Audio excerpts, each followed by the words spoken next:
The following may include subject matters of war, violence, loss, and adult themes which may not be appropriate for all audiences. Viewer discretion advised. Previously on Darkeport. Episode 30, The Last Word. The Fellowship begins the short trek back to the Warden of the Storm. They stop to rest on the way and hear Capio pleads his case.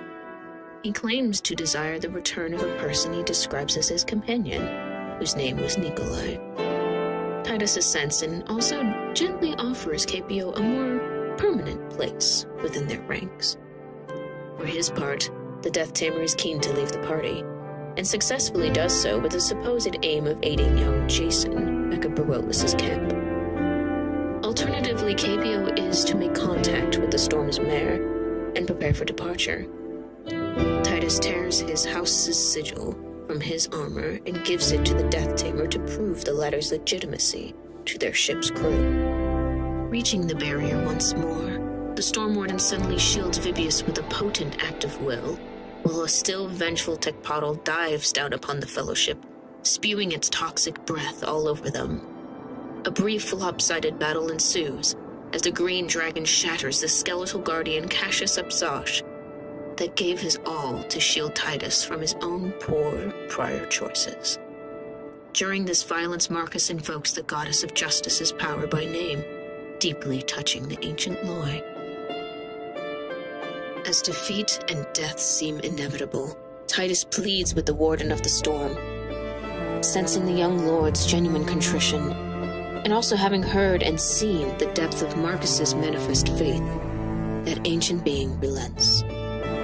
He engages Tecpotl in a ferocious test of wills. The Storm Warden forces the young dragon away, seemingly on the verge of annihilating it, should it dare to linger. Initially was mortally wounded during the encounter. At the party's pleading, the Warden of the Storm attempts to invoke a power the Goddess of Justice granted him access to only once before, to preserve some part of Jason Tenderheart over 2 centuries ago. Even this seems on the verge of failure, until Marcus intervenes, acting as a conduit for the Loi Guardian. Combined, they revive the divine construct. Tesserin then asks Marcus to pray with him once more, and offers a heartfelt orison to Tuea. She answers, and Marcus feels more filled with her power than ever before. Finally, Tesserin asks Titus if he wishes to follow Jason Tenderheart's path, and become the Goddess of Justice's champion on Terra. Tearful, Titus admits he doesn't believe he is worthy. In response to his newfound humility, Tesserin responds with, "Now you are."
Welcome, faraway friends. You find yourselves once more at Darkeport.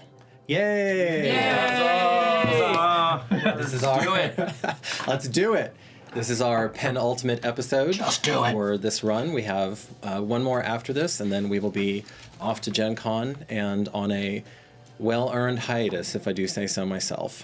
And I'm really looking forward to that. Lots of exciting things there. Hope to see at least some of y'all there, including Alex, our GM over on our sister stream, Constructed Chaos, who is also should be in attendance. So if you know him, then say hello to him as well.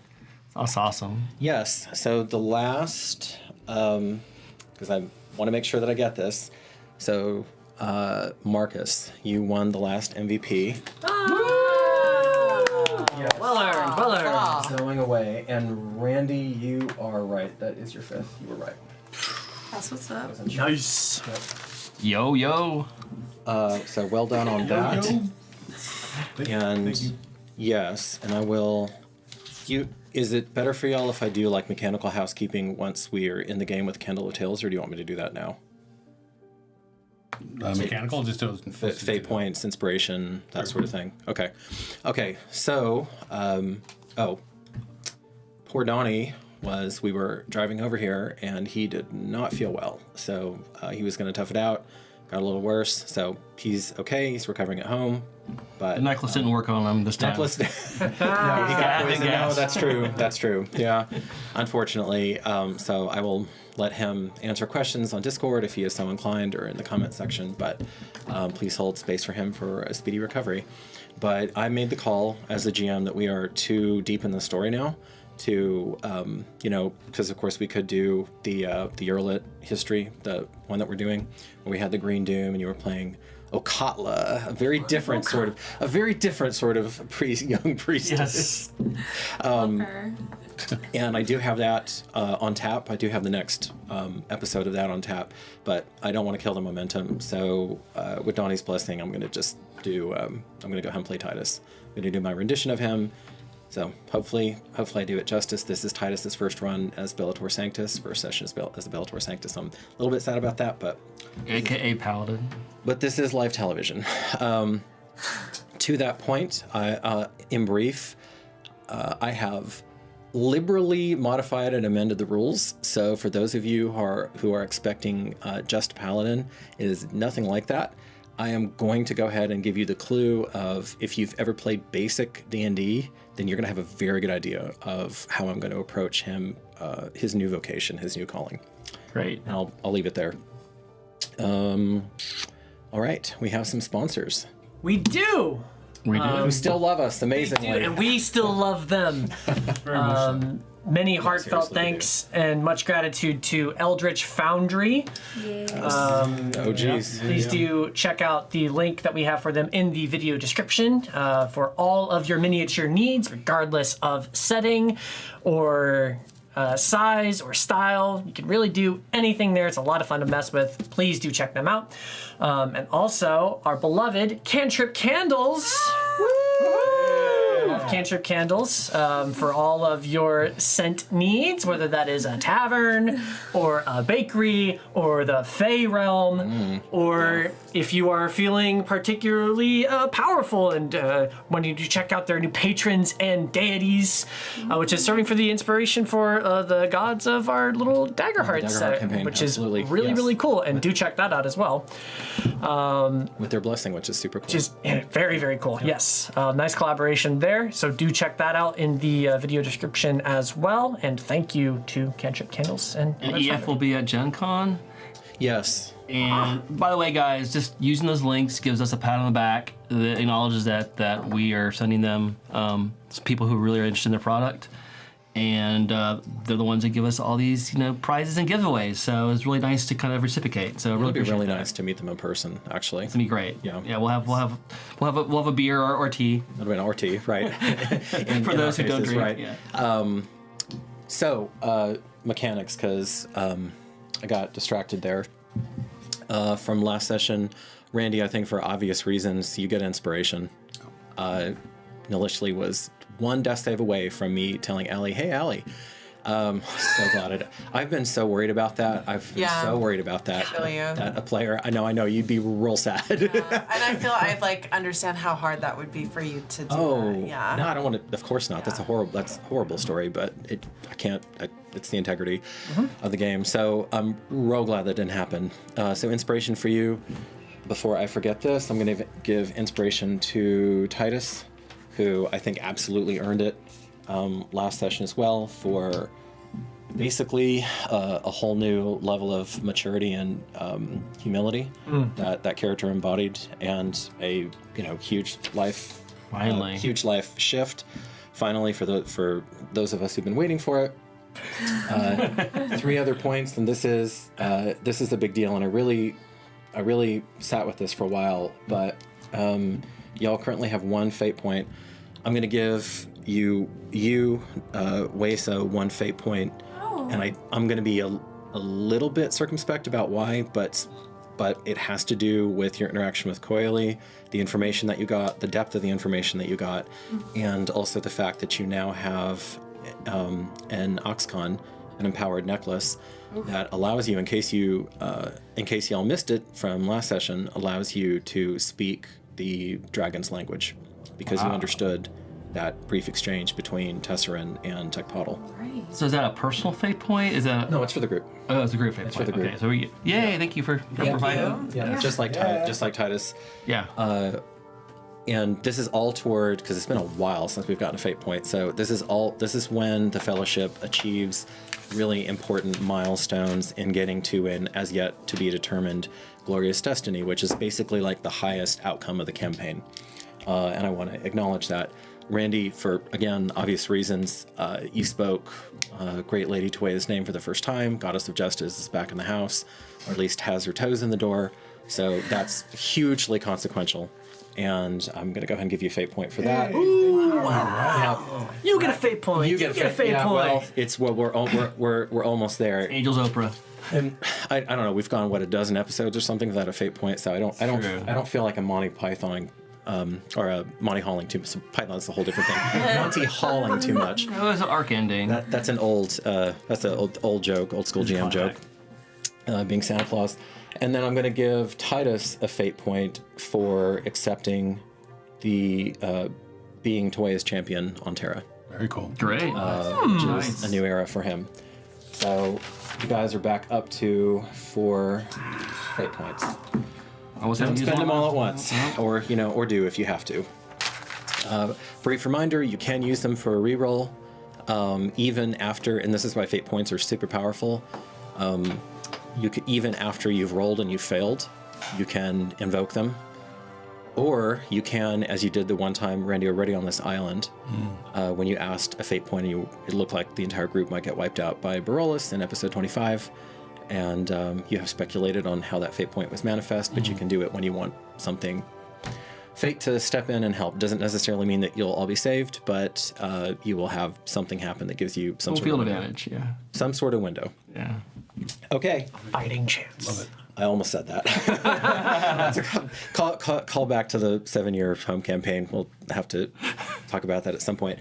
Last thing I'll say is I have been eyeballing, I don't know how this is going to fall with Gen Con, but after we're done with this run, I would like to think about the next time that we do a roundtable, because it's been a long time since we've done, and you guys are almost done with this arc. So I think that's a really good thing to do, to discuss how it's been for you, because characters are super different than they were in the first 12 episodes. Right. They really are. I mean, they've all of them are in a different place now. I'll expect a round table at some point in the future. Yeah. So we'll do that. Okay. So we're going to hit the Candle of Tales, and then I already warned y'all I'm going to throw you a little curveball. One thing before we do you want me to roll my hit points for going up to level 4? Do you want to do that? It's your decision. You want to do it right now or after the candle's lit? There's no reason to not. Okay. Only one. He might need it. Oh, okay. Yep. Because you're past 3 now. I got 5. 3 off 2 plus my constitution for 5. Okay. You're up 5. Wee! Yep. All right. Yep. Yeehaw. Sweet hit points and sweet spell slots. So that brings you up to 37. Mm-hmm. Pretty good. How many hit points? Pretty good. Yep. And then you know what I chose for my feet. Yes, I do. Can I mark down that now? Baby hit points for Yes. Do you wanna go ahead and say what it was? Sure. I took the skilled feat instead of a stat bump or anything like that, and that basically gave me 3 new skills at proficiency level, so plus 2. Oh, great. Yeah. Yep. So, Nice. And- Is religion one of them? no. Nope. That has to happen in roleplay. Yeah, it was going to be at one point, but not anymore. You still do religion because that's off of his build. I held a proficiency back. Yeah. He has to. Something still has to happen for that.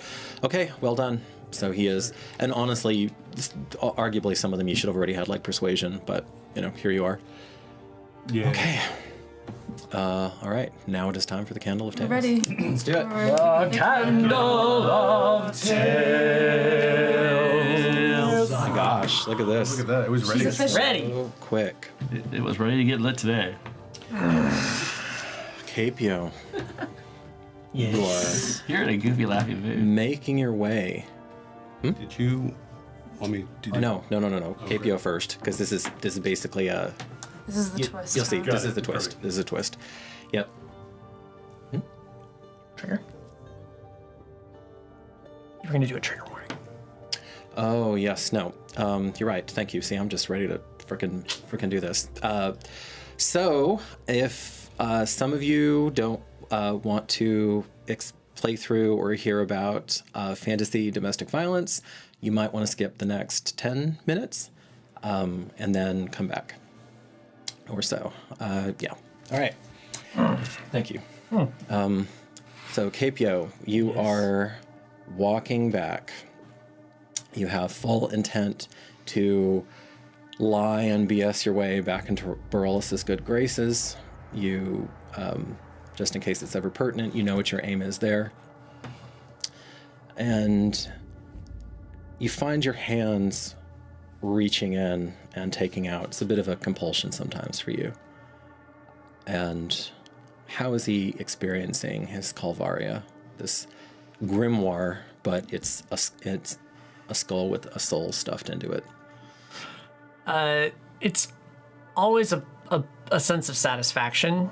Like even in these dark times, it's an anchor.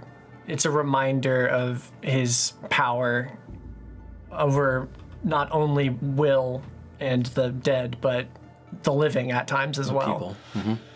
And yeah, he's feeling pretty good about himself, feeling pretty accomplished, and that is hearkening back to some previous memories. Okay. So you have this, and you have this in your hands, and you think about how you wound up in this ridiculous island with all of the near-death experiences that you've had. You really ponder your sanity now for ever having thought that you could master something like this. One of the first rules of your survival, of course, has been that you understand what your weight class is, and you don't punch up.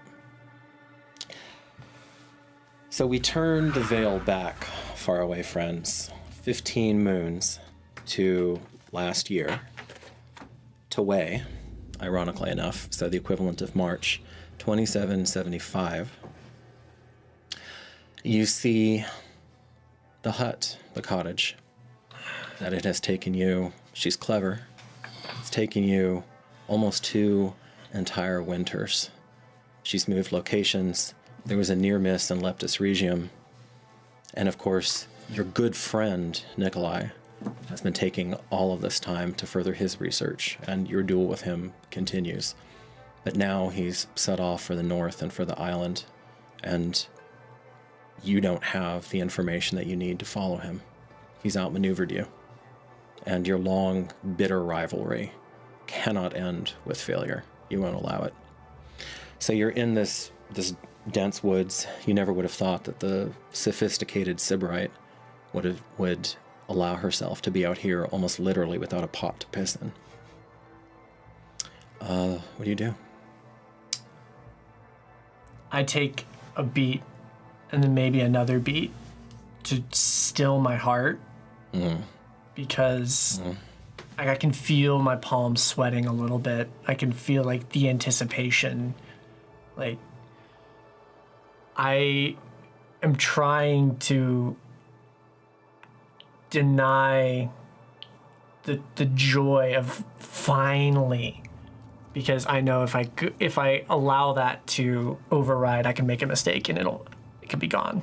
Like, even as sure as this looks, like I need to be steady. She's I need to escaped be you ready. before. So I'm trying to make sure that I am prepared. You once more thank her, the serene lady, that Nymeria is not chosen. Because in your heart of hearts, you might have made her match then, but she isn't. She's just human, all too human. The body that you knew so well, and everyone, all three of you have a different story about who betrayed whom first, about how it happened, about why it happened, sometimes even about when it happened. It doesn't matter. She gasps as she sees you, and that quick wit, those aquamarine eyes, and of course, she always has that ruby wand with her. Ejacular! The dagger of the mind vanishes, and she takes a step back. Divinity. Drops, and you see the weakness hit her. Not this time. No! And from somewhere, she has the strength, this extraordinary woman, to turn, bolt, and try to get to the back door. And of course, it just slams in to two of your restless dead, two of your zombies. She cleans herself before she faces you, splashes some of the water.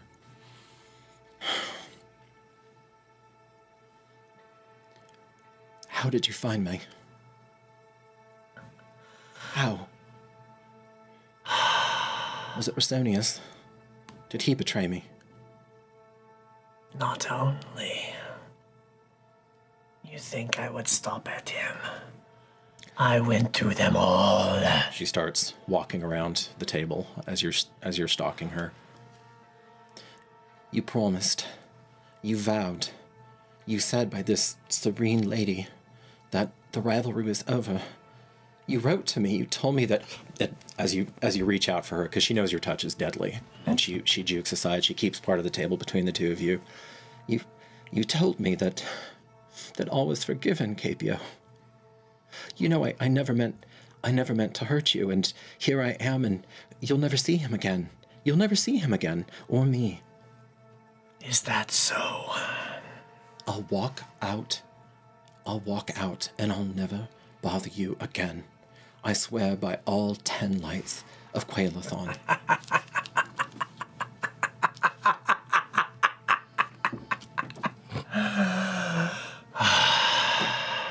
I like it when you beg. She snatches something out of the table and jabs you with it as she lunges in. It strikes, it slides off of your hardened, chosen flesh. You want to try that again? There is no escape this time. I will find what I seek. Oh, give it a good shot. Come on. She's reversed it. Oh. And she looks at you. I'll die before I betray him. I'm counting on it. No. You told me you would never do that.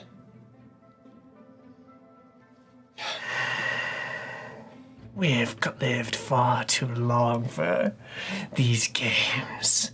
You know the way of things. You know what must be done. Everything was a lie, then.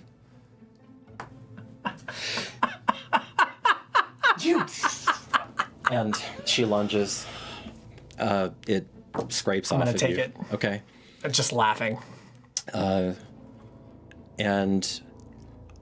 another debilitare, another puke, and as we pull away from the hut, what would an observer hear or see from the hut?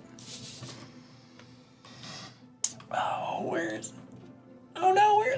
Essentially, how do you start the process of turning your ex-lover, sometimes companion, sometimes ally, and now just an irritation, grist for the mill, into a skull that you can stuff her soul and torture at your will. And you know she'll break. She's strong, but she'll break. And then you can find him. How do you kill her?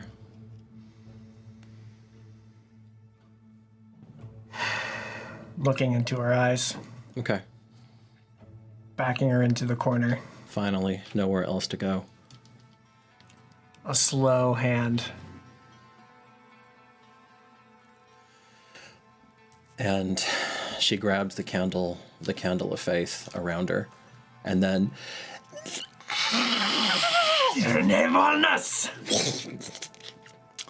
and of Navaria of Macaria, there is nothing left. And she dies with her fake cultured accent on her lips. Capio has left the building. Thank you for portraying him, Tobias, as he strides into history with betrayal on his mind and murder on his lips. Very pleased with himself. Well done. Well done. How to make a Carvaria. Yes. I think he even told you the name of the Calvaria. You did. At some point, he let that slip. I remember that. I'm not sure exactly when, but no, Nymeria. Yeah, so I refer to as Neria, but we can retcon that. Yeah, Neria is what he's been referring her to. Oh, Nymeria. I believe that was what was that's in her. that was in the dock. Yeah. You turned her into Calvaria. Yeah, he's the skull. Her. You might have the right of it, but we'll get lost it. to history. We'll get it. Okay. Good old Death Tamers. Have fun, friends. You're good friends. Oh, bye. Bye, Toby. Hated you so much. Roll well. We love you so much, Torcoon.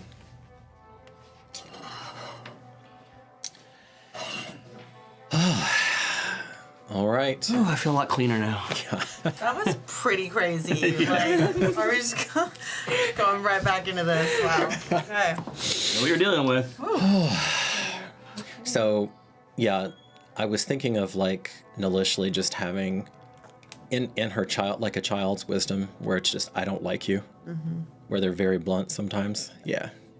Yeah, that's exactly He's a bad person. Yeah. All right, Randy, give it to us.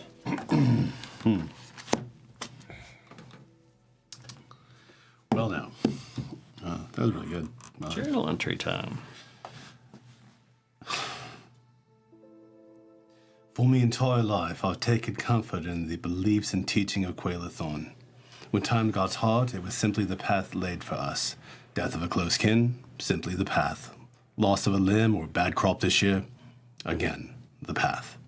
I have said it so many times over the years that it feels more like rote wisdom than true compassion of the situation. I have been blindly following a path my entire life. Worse, I didn't even realize I was missing anything vital until Tuwea revealed the truth. I felt the truth of her when I evoked her healing in her name for the first time. I knew it down to my core, and it was beautiful. So, now we are moving to the tomb as the next part of our path. But this time, my eyes are open, and in the name of Tuwea, goddess of justice and truth, I refuse to walk down it blindly any longer. Great. That's really good, baby. Very happy with that. The path. The I path. feel like I should rename this episode. Maybe. So Tesserin, Warden of the Storm, has stepped aside. You can feel now the way is clear. The dome is in the midst of dissolving. He adopts a slightly more relaxed stance and says, "Your best chance to go past the red field is at dusk or dawn. But the decision is yours now. For my part, I only have one fight left, which I will lose. looks out at the camp.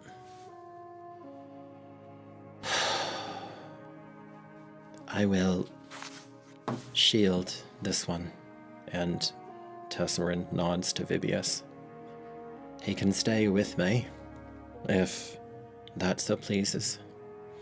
No harm will come to him, at least not yet. You have things to do here, things to experience. I will wait. You will be safe, at least for now, within the dome. And with that, he steps aside. Vibius looks at the group. Do I stay? Titus looks like he's going to say something, then looks to you and just kind of... Why would he not come? Because what we're about to do is dangerous. It's probably safer here. It would be safer here. Do you wish to come? I can't believe I'm saying this, but I'm of two minds, of two hearts. I've seen so many miracles, but I know just one stray arrow and I'm done for. Do you trust me to tell you the truth of the situation when we get back? Yeah, I do, Marcus. Then I will tell you the truth in its entirety when we get back. Stay here and remain safe. And Tesserin nods to you. Begging your pardon, Mom. I have some questions. And Tess actually cracks a little bit of a smile. I imagine so. And you see extending before you a field of red and white of relies. So imagine like oversized poppies. What time of day is it right now? Yeah. After, let's see, you got here at high sun, so it's maybe a torch after you've, because we skipped a little bit of time and you've kind of caught your breath and, looked around. Initially, you can feel Coeli's energy web still just trying and trying and trying. And you can breathe a little bit easier and you're back at 1 hit point now instead of 0. Does the field come back up? How's that working as far as the dome goes? Down right now. She said dusk or dawn is our best chance. We should wait. And what time is it right now? 1. It's maybe 1 Yeah. 1 p.m., yeah. And what time is dusk again? Like 6, 7? 6, 7, yeah. Yeah, well, I'm not opposed to waiting. We must wait. Do we have nothing more of that stinking water left, Titus? Domine. I think on this island, Titus will do. Nay. Nothing left. Is Tess still there? Yeah. With us? Just kind of oddly, like for such a formidable creature, is pulled back. So they're still there, but you can feel their presence is pulled inward. And they're a small person having a conversation with the second mate. How should we address you, Tesserin? Many have said many things. I was Warden of the Storm when the storm needed wardening. Almost 3,000 winters back now. But here and now, Warden, Storm Warden, Tess, it matters not. Well, Storm Warden, can you give us any idea about what this red field is about? A moment, Fabius. And they look out after. In some ways, in a very real sense, it will be the most difficult test that you have yet faced. And it will require all that you have learned up to this point to overcome it. There is a way. Tuea would never set something that was impossible for her champion and for her emissary and for those companions. But be warned, although a few have gotten past the dome and talk their way past me. This is where their journey ends. Let me give you, not always in death, but if you are defeated, it's done. And some have not come back. I would give you the same choice I gave them. I have the strength on this island, using the scaffolding that the goddess left, for me to act as her agent, as her guardian. I can send you, all of you, back now, this moment, safe, with all that you have learned, to your people. Can you do that for me? I'm getting there. Right, sorry. Or you can continue on. We need no question. We're continuing. Well, I'm continuing on. I don't know about the rest of you. We need the knowledge and the resources to fight Atil. He's turning this place into a deathscape. He's close. The children. That name. I did not know that was part of your errand, Githki. The ultimate heir, the North Star. Warden. Wise. Wise. In our time, it was his older brother, Tagiran, the Titan of the Abyss. Atil is infinitely more subtle, and actually in some ways more dangerous. On a personal level, then, I wish you luck. Thank you. And should it come to it, make a persuasion check, Corey. You might get lucky. I might.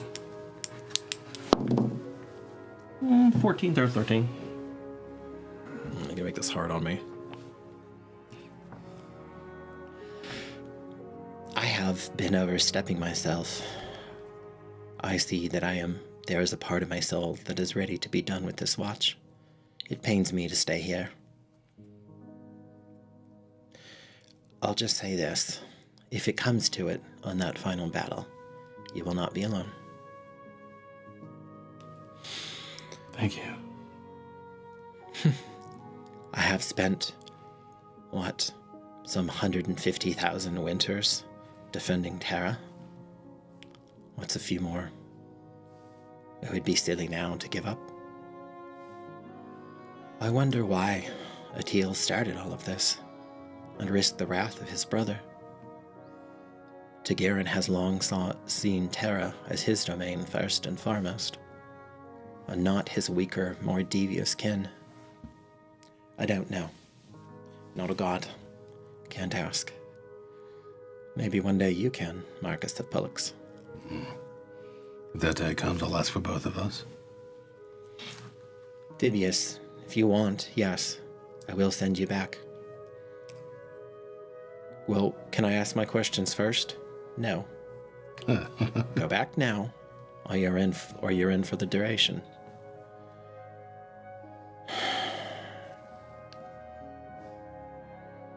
I hate you, Marcus. I know you do. Fine, I'll stay. Thank you. I Just appreciate not it. like it's the answer I expected. Be like, Can't fucking believe it. All right. Titus looks and he finishes wiping the grief and just the raw emotion off of his face because he had been hard sobbing. Storm Warden, thank you. Thank you for helping us keep Nalishli. It would have been wrong to lose it here now on the steps of our goal. A nod, a single terse nod. Companions, we need to decide. He looks over and remember the temple that you stayed last night is not that far either. Are you okay? But are we making camp then? Are we pressing on? Well, if this is the most challenging part of our journey, I'm exhausted.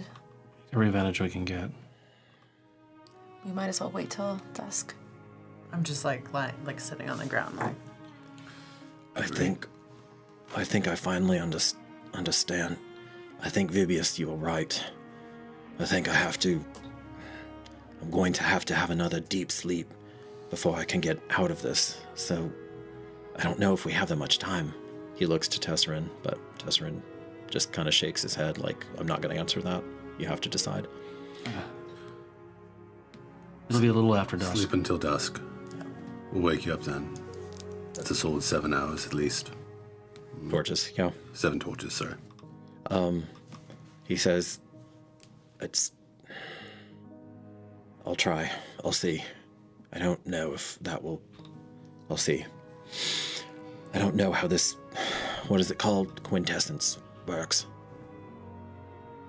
The thing that Do makes any of us know? us. At this point, you've had enough exposure. Even though you don't have it, I would let you all, probably each of you, make a Arcana check and see if you could kind of... Normally, Arcana is not an intuitive thing, but see if you can intuit. Remember that several of you have... Everybody but Marcus right now has exhaustion. Has a level of exhaustion. So you're at disad. No. Disadvantage? Yeah, disadvantage, though, the worst of the two. 5. That's not too bad. 16. 10. 10, yeah. Mostly you think about this and you really gauge, I mean, this is some like fine inner examination. You really gauge how you're feeling, and you've been watching Titus now through this whole thing closely and watching his strength wax and wane. And you're afraid he's probably right. You probably can't, with what ails him, and unfortunately now, potentially now you probably are going to have to like wait here almost an entire day for that to wear off. For what to wear off? For that exhaustion. You think that Coiley's energy web will keep healing you. So like the burns that the gas, I'm thinking of it as like basically magical chlorine gas. So like gets into your lungs and scalds you from the inside out. You think that the damage that the gas did will probably be, well on its way to knitting. But that just, you're back to that bone weariness again, that like when you go down and then you get basically a hard reboot. It's part of the game. Mm-hmm. The ship, our companions, they will be gone by then? Doubtful. If anything, Capio should be getting back there with any luck with my sigil. Convince them to at least wait for us or come around to the north side so that we don't have to go back through that madman's camp or anywhere near it. Do we hear anything at the camp? There's still activity. There's still, it's not like as outraged as it was a torch ago, but you're still hearing like the occasional curse. Oh yeah, in case you hadn't heard, Allie, like there's been signs of fire, like black gouts of smoke wafting. Unfortunately, like a light misting rain that's been countering what young Jason has been trying to do, but he's been stirring up quite the shenanigans and situation over there. For what the warden said, it sounded more a mental challenge than a physical one. I can hardly see straight, let alone think, Merrick. We need a rest. Yeah, let's get up to the gates. We can rest up there before we actually enter. Unless you'd rather rest at the church, the temple. That was a safe place. It was, as of last night. I don't think that would change. If Borellis is able to start investigating, it might. Warden, But you're right. I know this may be breaking whatever code you go by, but can we make camp here? At least a little bit up, but on this side of the dome. Yes, I offered it truly. Thank you. Thank you. Thank you. So I'll take first watch. Okay, so y'all go up maybe, 50 feet or something, kind of up, so that you're well into the dome, and there's no A good view of the good view of the camp, and there's no like weird cheap shot crap where they, throw a dagger at you or something at the, go up to the starting line. Okay, yeah, and you make like a very sparse camp. Do you have a fire or no? No, No. I don't think we do. We have cold tack for food and stuff. Yeah. Tech biscuit and During my some time, smoked arpa meat. Yeah. during my time of the watch, though, I'm going to use some of the catch moss I have and see if I can start working it into like a tonic of some kind. That because we already know the stinky water works on her. The catch moss might actually help. You just since you have medicine, I'm not going to make you roll for this, Randy. You have you tended to Nalishli's wounds, or have you only seen her wounds tended to? I've only seen her wounds tended to. Okay, but you have seen that. So you are pretty sure that any natural means of healing, like anything within the natural world, that doesn't have to do with the divine realm, will work on Nalishli. Perfect. Marcus, when does your ability to channel come back? Come back. A bit before dawn. Is there anything left in the reserves? Bit. Not much, but a bit. What do we need? Yeah, because you're still in rough. You're still in rough shape. So is Wesa. You see like holes. I mean, you see me down quite a bit. Okay. Yeah, I mean, their skin is like super irritated. Got it. And chemical burn, basically. Nice. Yeah. All right. Rest. While you're resting, I'll tend.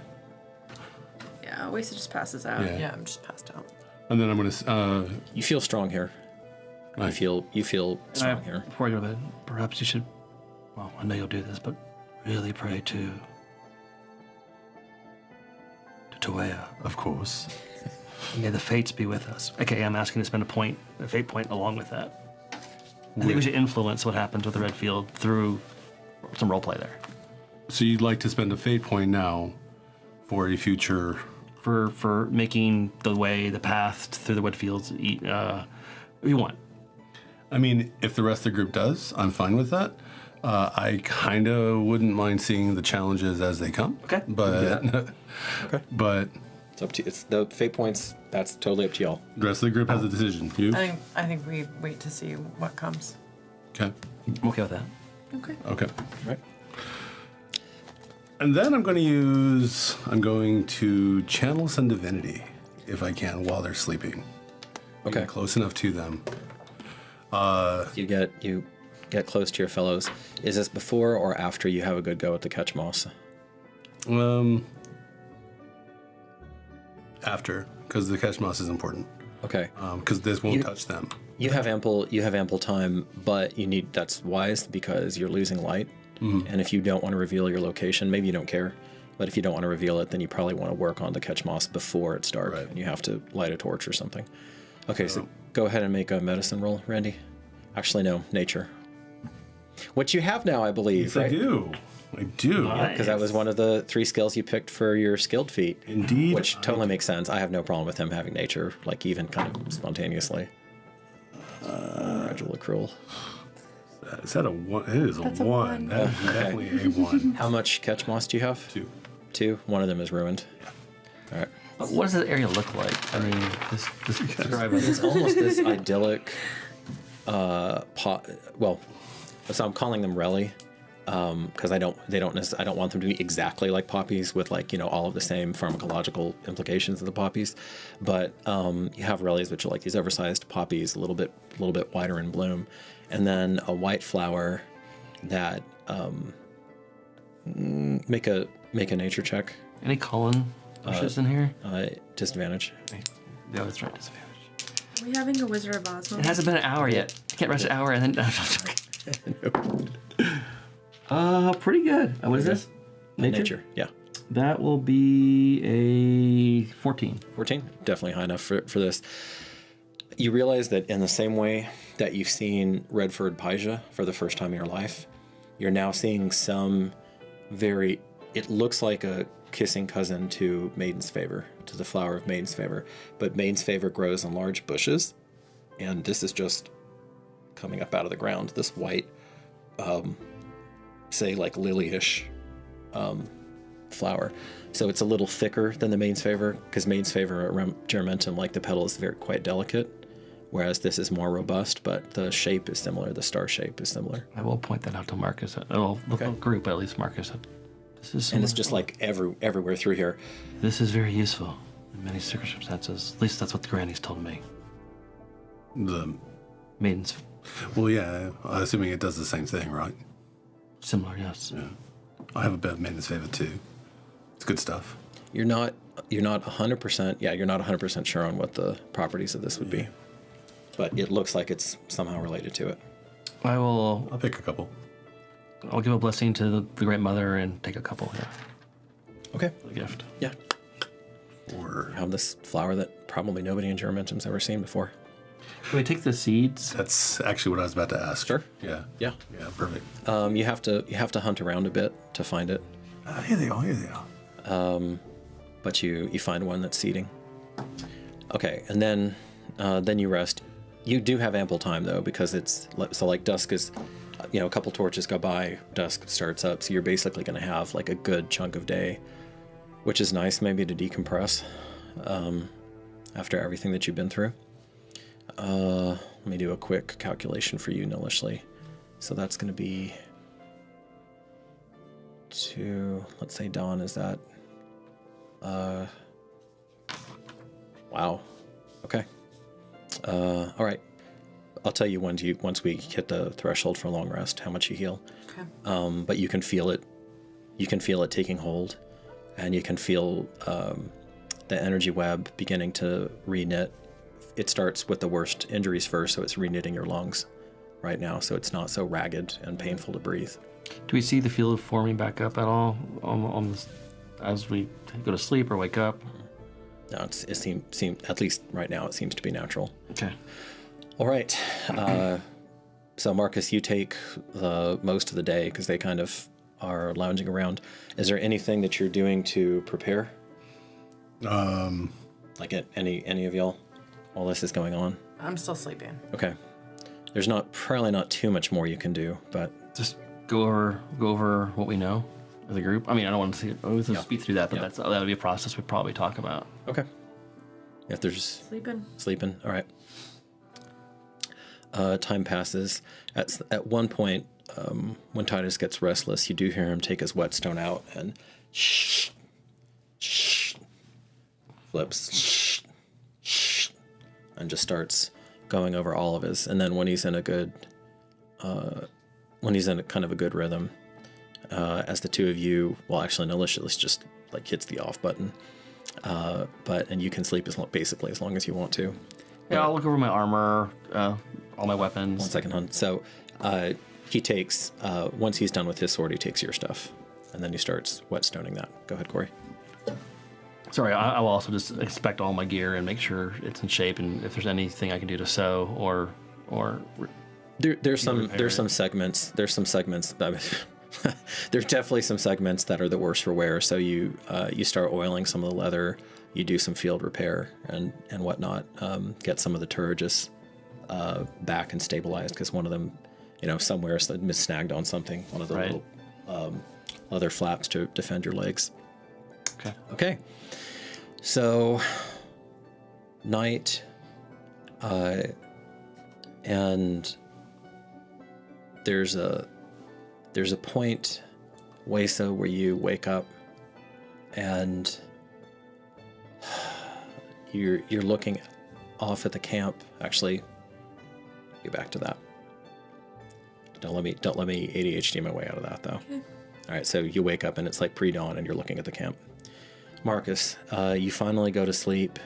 Nilishly wakes up at some point and you feel significantly better, and you know that about the time that dawn hits, that this exhaustion is going to be gone. We're sleeping till dusk, right? That's what I thought. Oh, you're just no. We're gonna have to for Titus. We have to sleep for Titus. We're You're gonna gonna do a whole another whole day. Wait to dawn. Yeah. Okay, wow. Because you can only it's intense because you can only benefit from one long rest. Okay. Got it. Well, at that point, if I know we're sleeping longer, I'm going to evoke Tue's power of the fountain and just sort of wash over people as they're sleeping. Yeah, that's right. Let's go and adjudicate that. All right. So I think you're pretty assured of healing everybody if you go through everything, but let's walk through it. Yep. So first, are you going with the healing fountain, or are you going with the more raw I'm going with the healing fountain because there's enough people that need the actual healing. Okay. This is the most bang for my buck at this point. Okay. You have 3 spell. You have 3. I have 2 second level spells on now, first okay. right now available to me. Okay. Go ahead and roll. Go ahead and roll that out on it. I believe you can heal 6 times on that. Yes. Yeah. At 1d6. Plus 7. Yes. Who is the most damaged? They're both pretty. They're both pretty torn up. All right, I'm going to start with her then, because paper and all that. Okay. She's paper thin. Yeah, I'm going to start with 2. Yeah. Sure. Sure. Ready. 6 plus 14, 20 for those 2. So you feel this golden fountain because this is like where he has the fountain, the healing well, that's actually visible. That was keeping Titus up during the fight with Barolus, and you feel it under much less obviously violent circumstances washing over you. You feel the warmth suffuse you, the battery, the gas that had fried you. All of that is just erased off of you. Are you back up with 20 hit points? Are you back? 23 hit points. Yeah, I'm restored. You're at full now? Okay. All right. Nice. All right, I'm going to do it while you're sleeping, so hopefully it'll just ease you right into a nice, soft slumber. Oh, God, yeah. Yeah. Where do I book you? The Hilton Marriott. That's brilliant. That's brilliant. I love that. Would I still be exhausted? The day spawn down the road. Once you hit dawn and you can get that nice long rest in, that'll fade. I'll give her a good quick look, and I'll move over to him. That's the next part. And Titus is fully healed? As far as I know? Actually, yeah, because I don't even think he got a scratch during that whole fight. No, he didn't. Yeah. 721 this time for these That's 2. plenty. Wow. Okay. Yeah. He's strong. Okay, so you didn't even have to come close to burning through everything. Oh, I'm down some health myself. Oh, perfect. Yeah, perfect. Okay. Yeah. Enough to fill me up. And that's your 6. Okay. Yeah, that's my 6. Not that it matters because you're gonna get Actually, all that back. you know what? I'm going to. I know he doesn't need it, and I don't know how it would work for her because she's still sleeping pretty deeply, and I know that doesn't affect him or her. I'm going to send that last one over to Titus just to give him a little soothing. A wash. Wow. Because I don't need all of it. Essence. You hear a and he's there, he's present, but he's turned away from you, and like this whole time as it's getting darker, you see tears still periodically coming down his face. And he's goes from one blade to the next, and then eventually starts checking his armor, but he's positioned himself so he can see y'all, but his face is a little bit in profile to you. I'm gonna give him his time. It's a lot of stuff has gone on for this last day or 2. So Yeah, no, his whole paradigm has gotten busted up and Merrick will go over there and give reformed. him an almost gentleman squeeze. He reaches up and he grabs your hand and squeezes it back. He still doesn't look up though.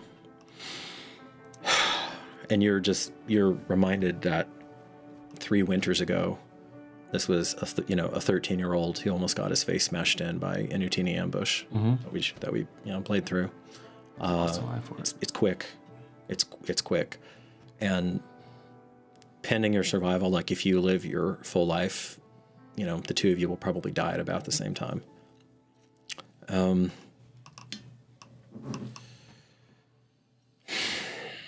Looks like he's maybe going to say something to you and then goes back to inspecting his armor. Okay. Let's see. Right, so eventually, Marcus, Nalishli is just kind of the natural person. Because aside from the needing to get this kind of spiritual exhaustion off, like physically you feel fine. That's kind of weird, just lassitude or like energetic dip that's there, but there's nothing wrong with you physically. Although you have so many bloody hit points, there might still be, we'll see. You're going to be close to full. Okay.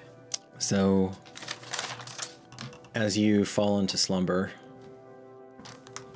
and you're kind of in that half asleep, half awake, you hear footsteps. Crack an eye. Look around. You're in the field. It's very dark, except that Lucida, the bright moon, is high in the sky. And you see this figure, and it takes you a second to kind of clock. This man is enormous. He's not much taller. He's a little bit taller, but he's probably about 100 pounds heavier than Titus.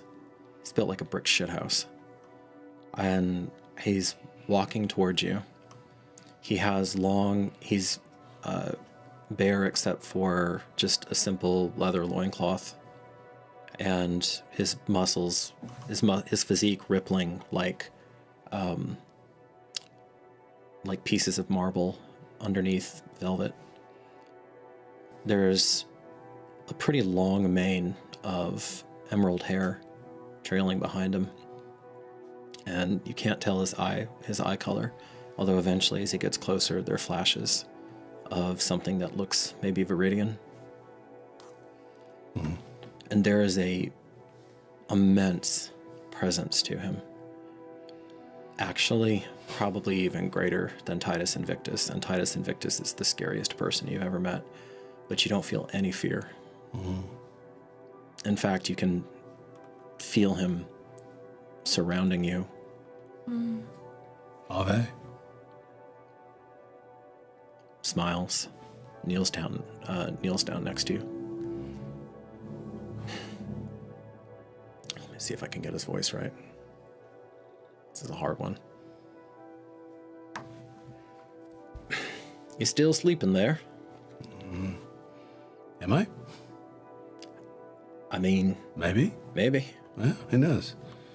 Who are you?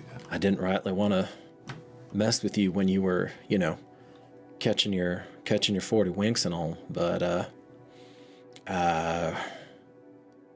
Jason? Kind of see... Yes, sir. Jason. I kind of see... Oh, where'd she go? Oh, yeah. You got to tell that other fella.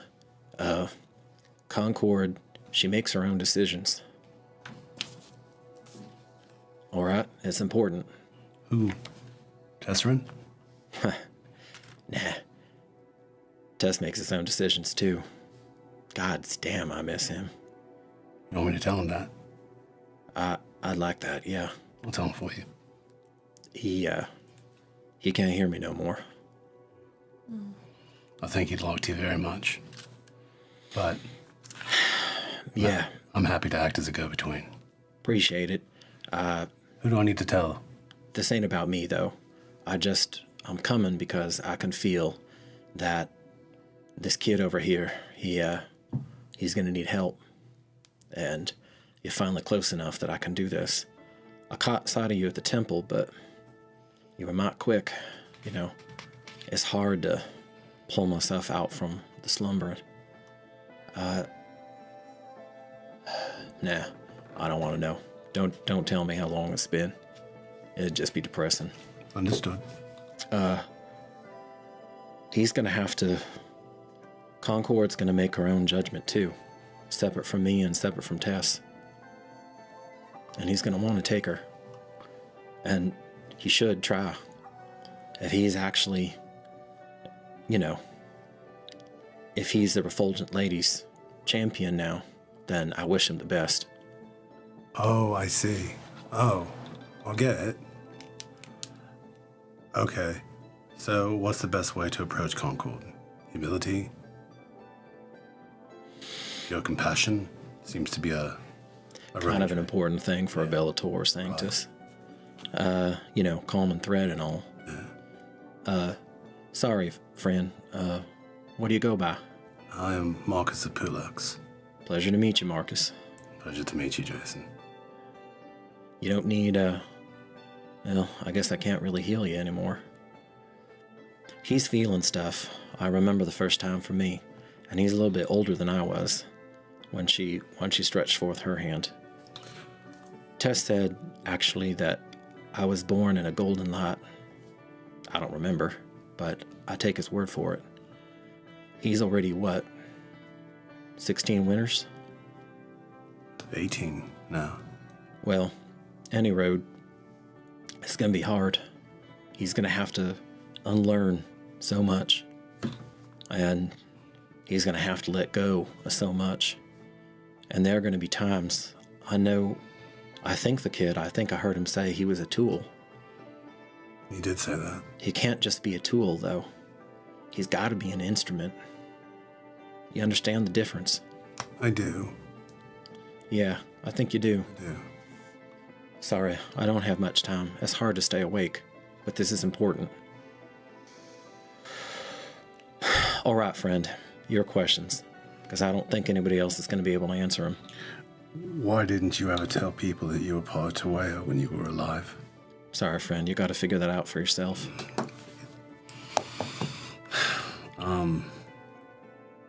He smiles, and you see there's no cruelty or coyness in it. Just dems the rules. About the gods. Seen a few while I've been sleeping. You have some questions. Does Quailethorn actually exist? In all the time he's been worshipped? Not the way you mean it, no. Do you want me to try to, sketch it out? Yes. I'm sorry. I don't mean to be the bearer of bad news. I never did sit right with me. Okay. Yes. All right. I'm going to get a lot wrong, and people a lot smarter than me have tried to get all this down. But this is it kind of in a, in a Colin round. So you have some gods like the Supreme Phoenix who just have always been and always will be. And they're existing outside of belief, outside of acknowledgement, outside of, how's it called? Think and laugh. All right? Mm-hmm. And that's fine. And then you have gods that are like they, even as I am now, it's kind of embarrassing, but some people who've come here before have, that poor Lord, Zosh, he called me like a divine ancestor, which, I don't know, he actually blushes a little bit. It's not really fitting, but anyway, I guess I'm a little bit closer to the gods now, but people like the Magna Mater and they don't, you only ever going to know gods like that in when they're touching you and when they're acting through other people, the kindness of the Shires and things like that. So they're like ideals. I mean, they exist, but they don't take bodies.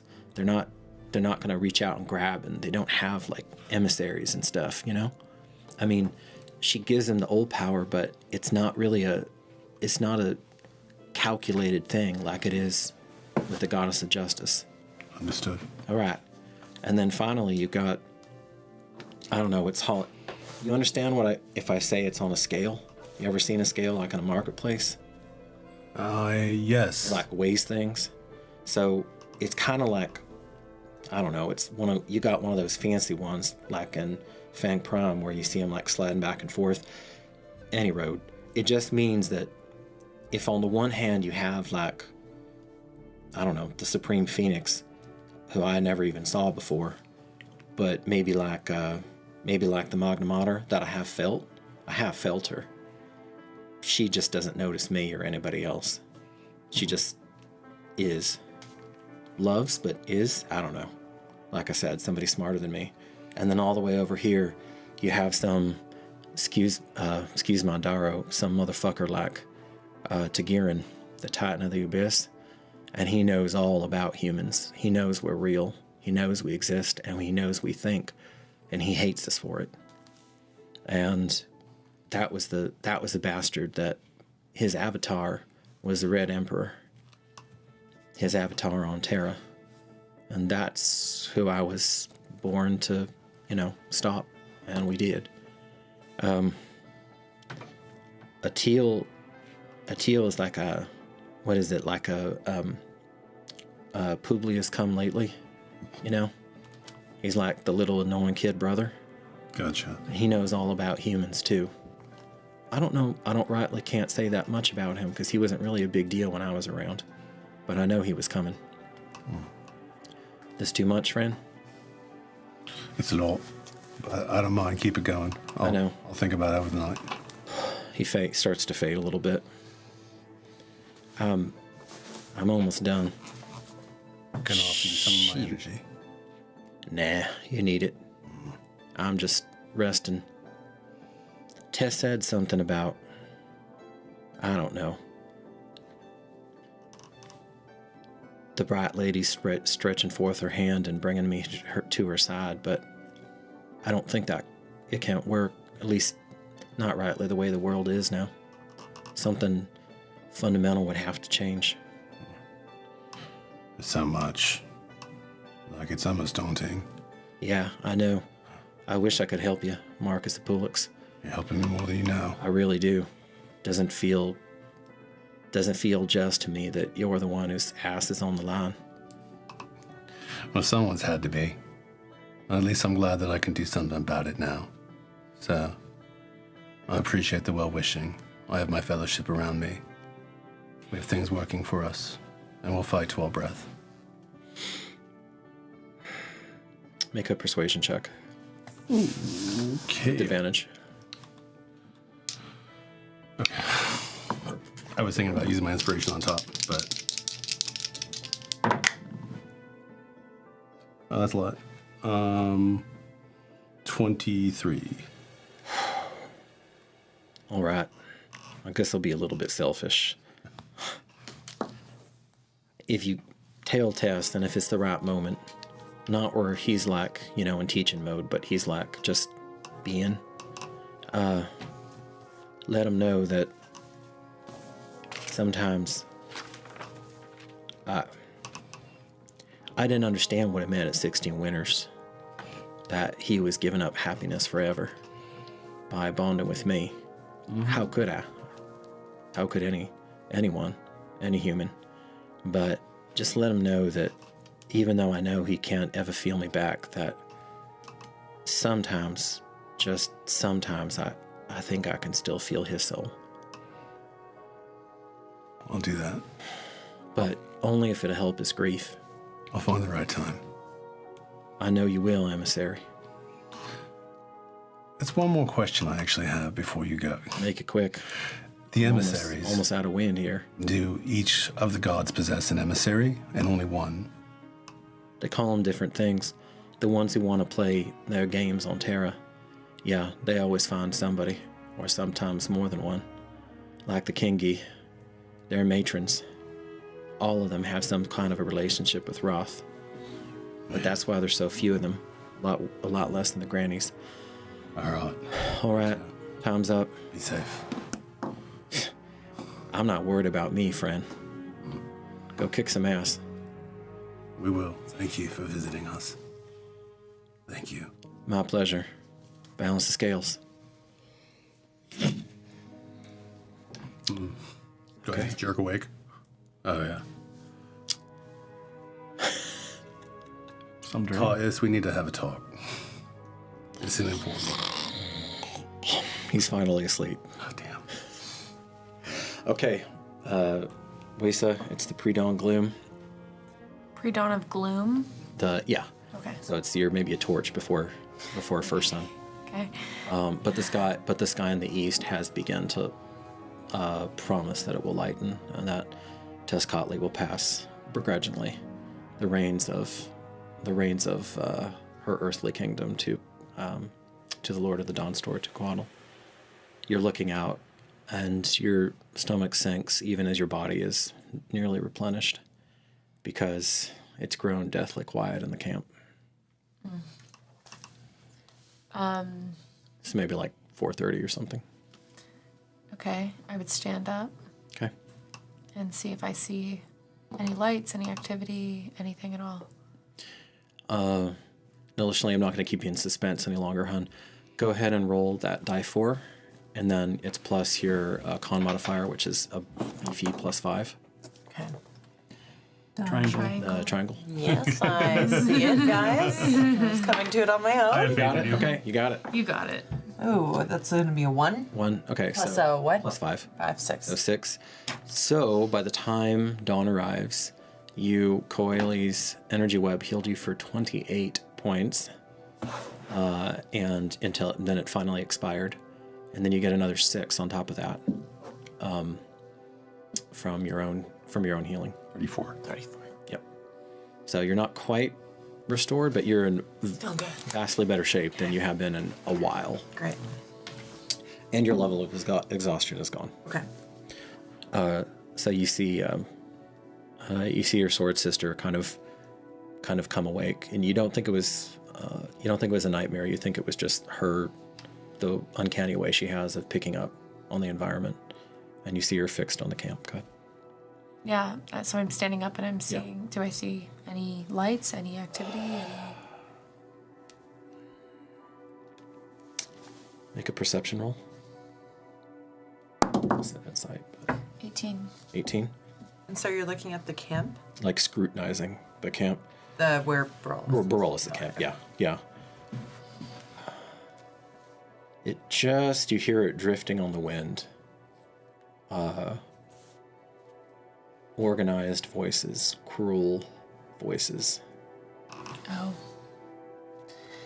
Do I hear our friend, Capio?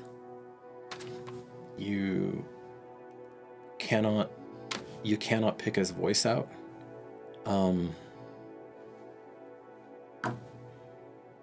This will be of high difficulty, but make an insight roll as you're trying, because you can't even really hear. You can't hear the conversation. You're just picking up vibes. 18.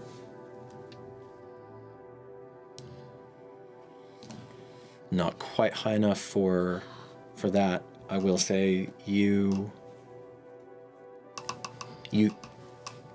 haven't known Barolus long, but he made quite the impression, both on your spirit and your and potentially your body.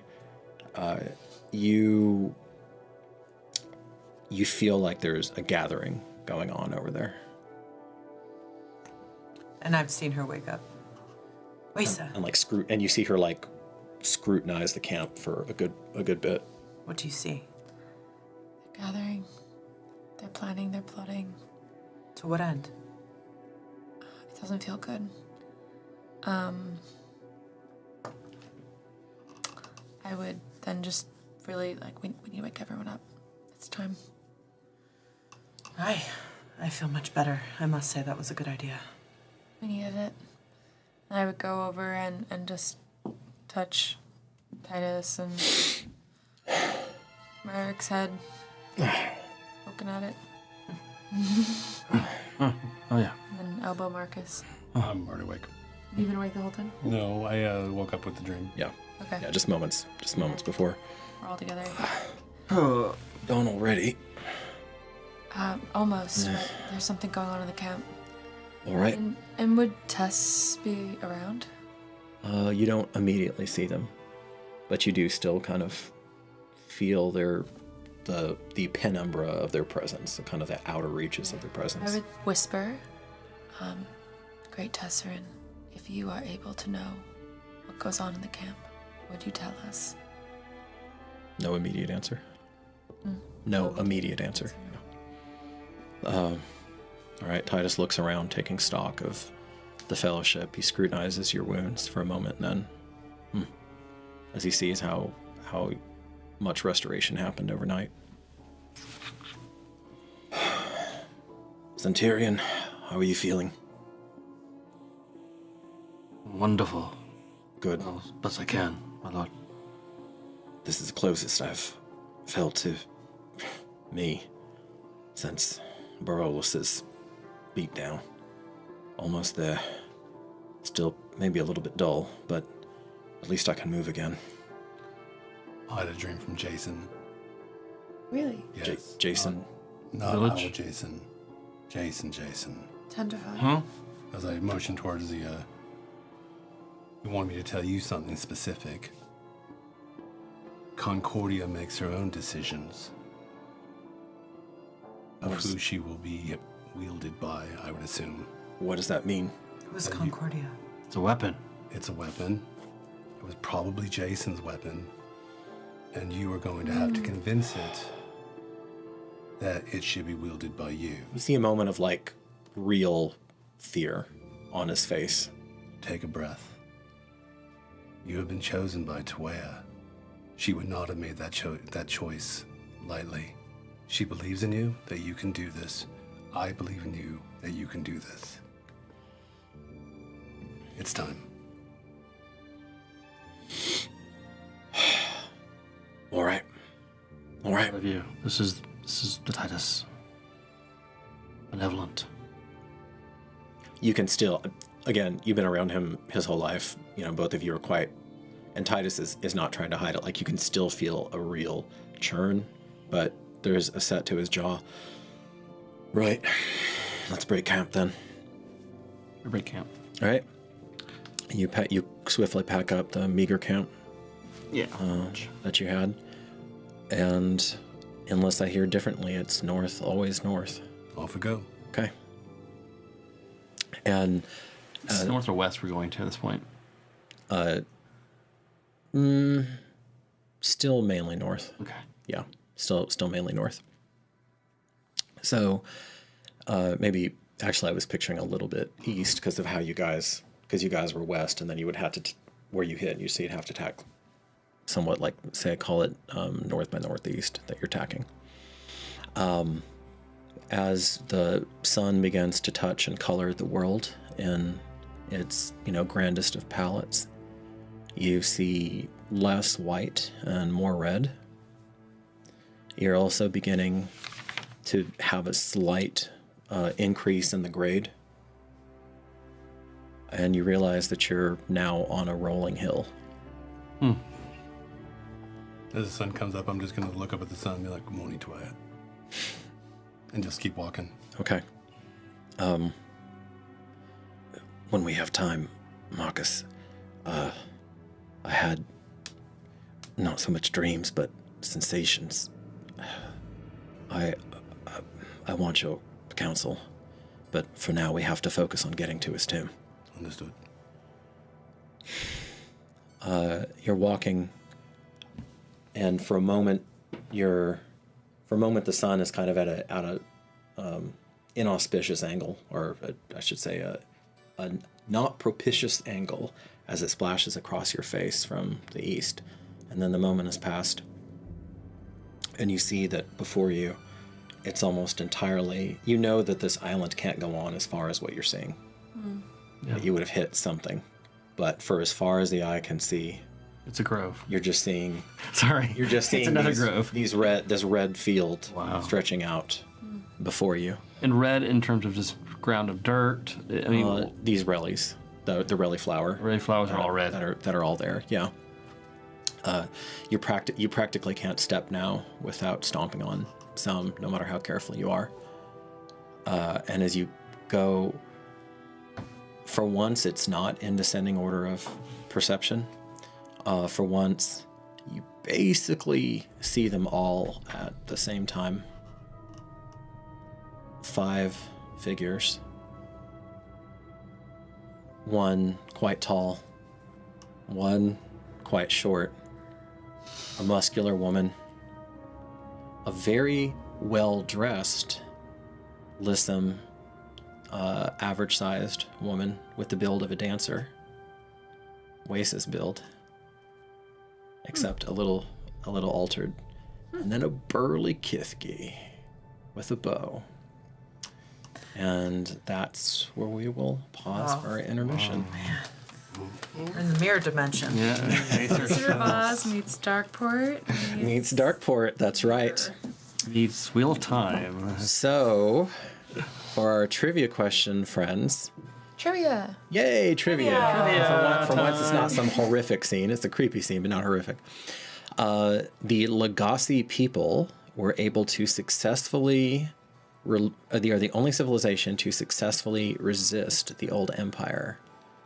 Why? What enabled them? Let us know. What enabled them to resist? Let us know. First person is winner chicken dinner. Well, not chicken dinner. But winner. Not that. We won't mention that. Yeah. Okay, so we will be back in about 15. Thanks so much, y'all. Bye, guys. See you soon. Peace out.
Why limit your imagination? In the tabletop role-playing space, customization is everything, especially when it comes to your character. Whether you're a player, a painter, or a master of tales, your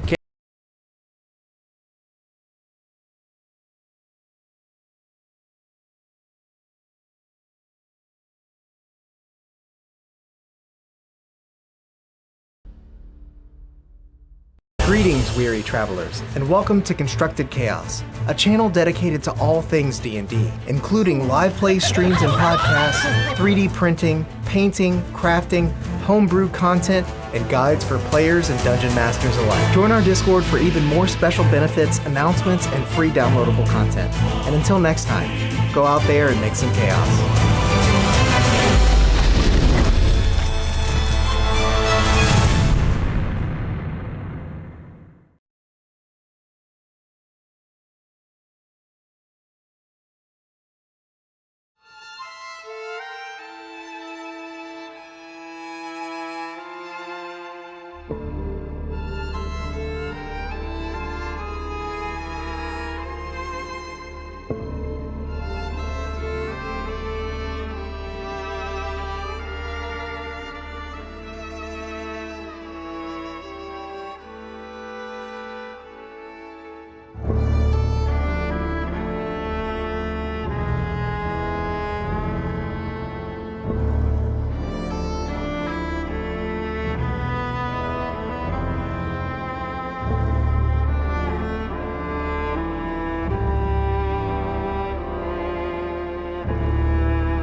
to greet the rising sun.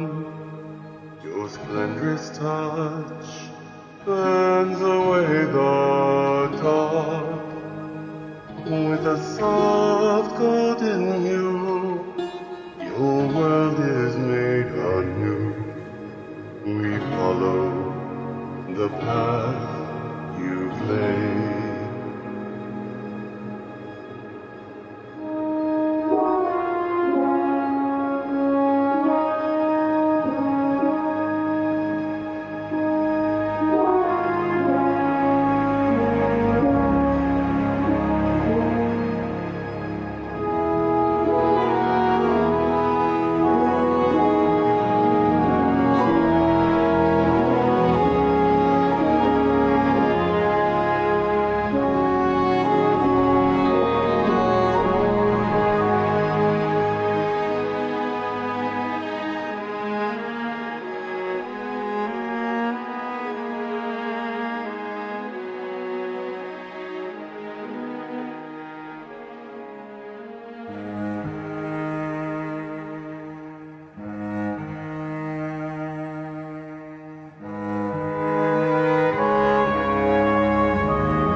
Welcome, friends. You have arrived back with us. Yay! Hopefully you got to see the front half of this, but if not, glad to have you join us.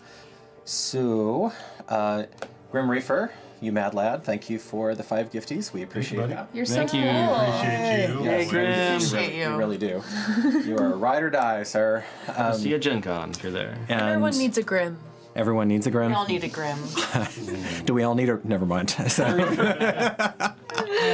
So, as a matter of fact, yes, I am starting standing. Pay no mind to the man behind the screen. I'm sure it's just completely, happenstance. So you'll resolve your So we're differences. in the front of the tomb. Yeah, right? you'll resolve your differences with your counterparts just fine. All right. Super ready for it. She's like, we're doing it. This is it. All right. So you're walking up, and you hear Titus. Oh, bloody hell! Going a little gutter for a second. So the gentleman that you see, y'all are about 60 feet away from each other now, and you happen to be just standing exactly opposite one another. So you have Titus to faux Titus, you have Merrick to faux Merrick, etc. As they're placed. but each of them is somewhat different. So you see faux Titus with his a smirk across his face, maybe a little bit older. He's got his boot on top of the head of one of the Utini champions, like it's a freshly slain, kind of with the great sword slung across the shoulder at a cocksure angle. I'm actually going to wait to describe your counterpart, Merrick, until the end. You've got Nalishli, the Ursat's Nalishli, who's over there, and you see her just kind of baring her teeth and clutching a pretty credible but also kind of hooked and distorted version of Winter's Harvest. So all of them, none of them are exactly you. They all have different distortions going on with them. Like with their Titus, it looks like he has another scar that takes off part of his lip and pulls his face back into a perpetual sneer.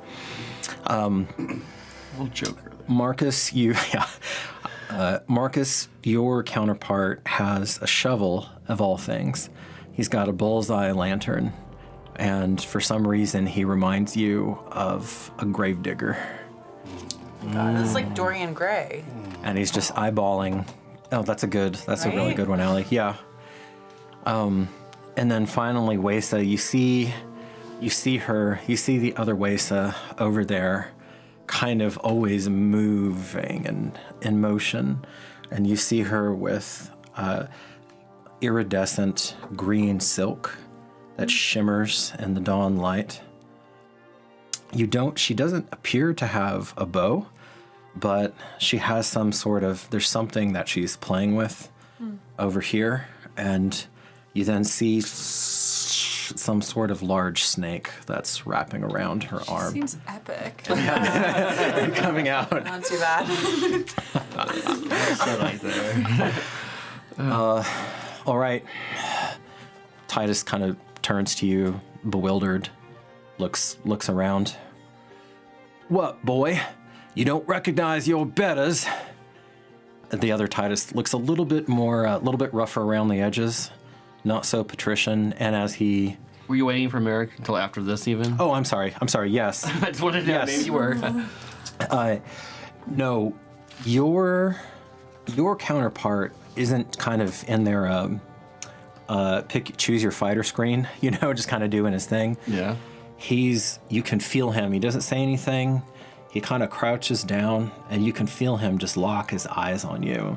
You can feel him almost starting to go inside of you.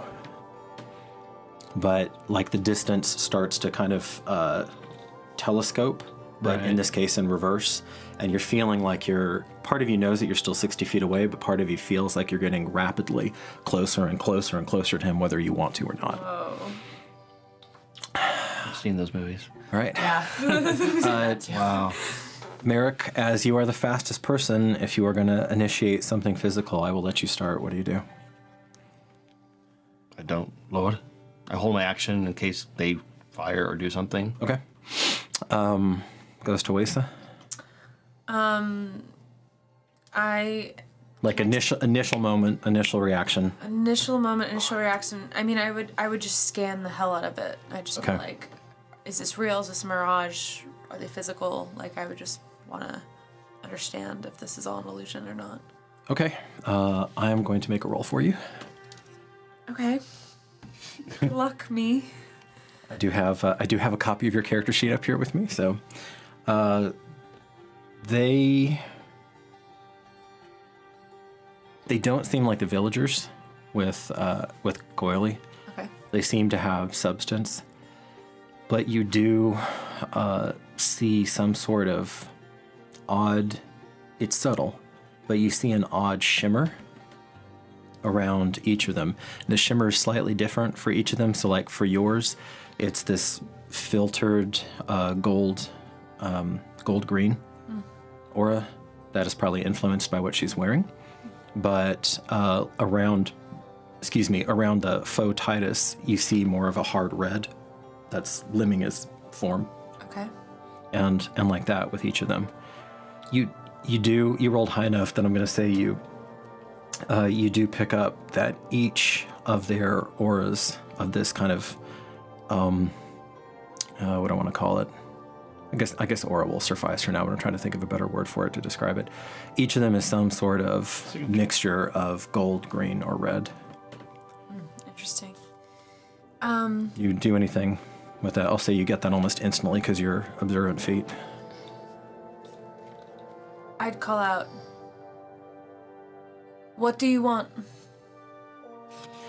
Oh, honey, if I have to explain that to you, you are already behind the curve. And she is going to take her turn. You feel suddenly her presence all around you in a very different way than Merrick was. You can feel the caress of her silks across your cheeks. You can smell the refined and refulgent jasmine, refined and redolent jasmine around you as it wafts up your nostrils. Do we see this as well? And entices you. What do we see? You see, so what you see is she does do a little gesture, and almost like she's starting a dance of scarves around her, and kind of twirling. Do you hear her respond that way too? Oh yeah, make a wisdom save. Wisdom? Yes. 18. Okay.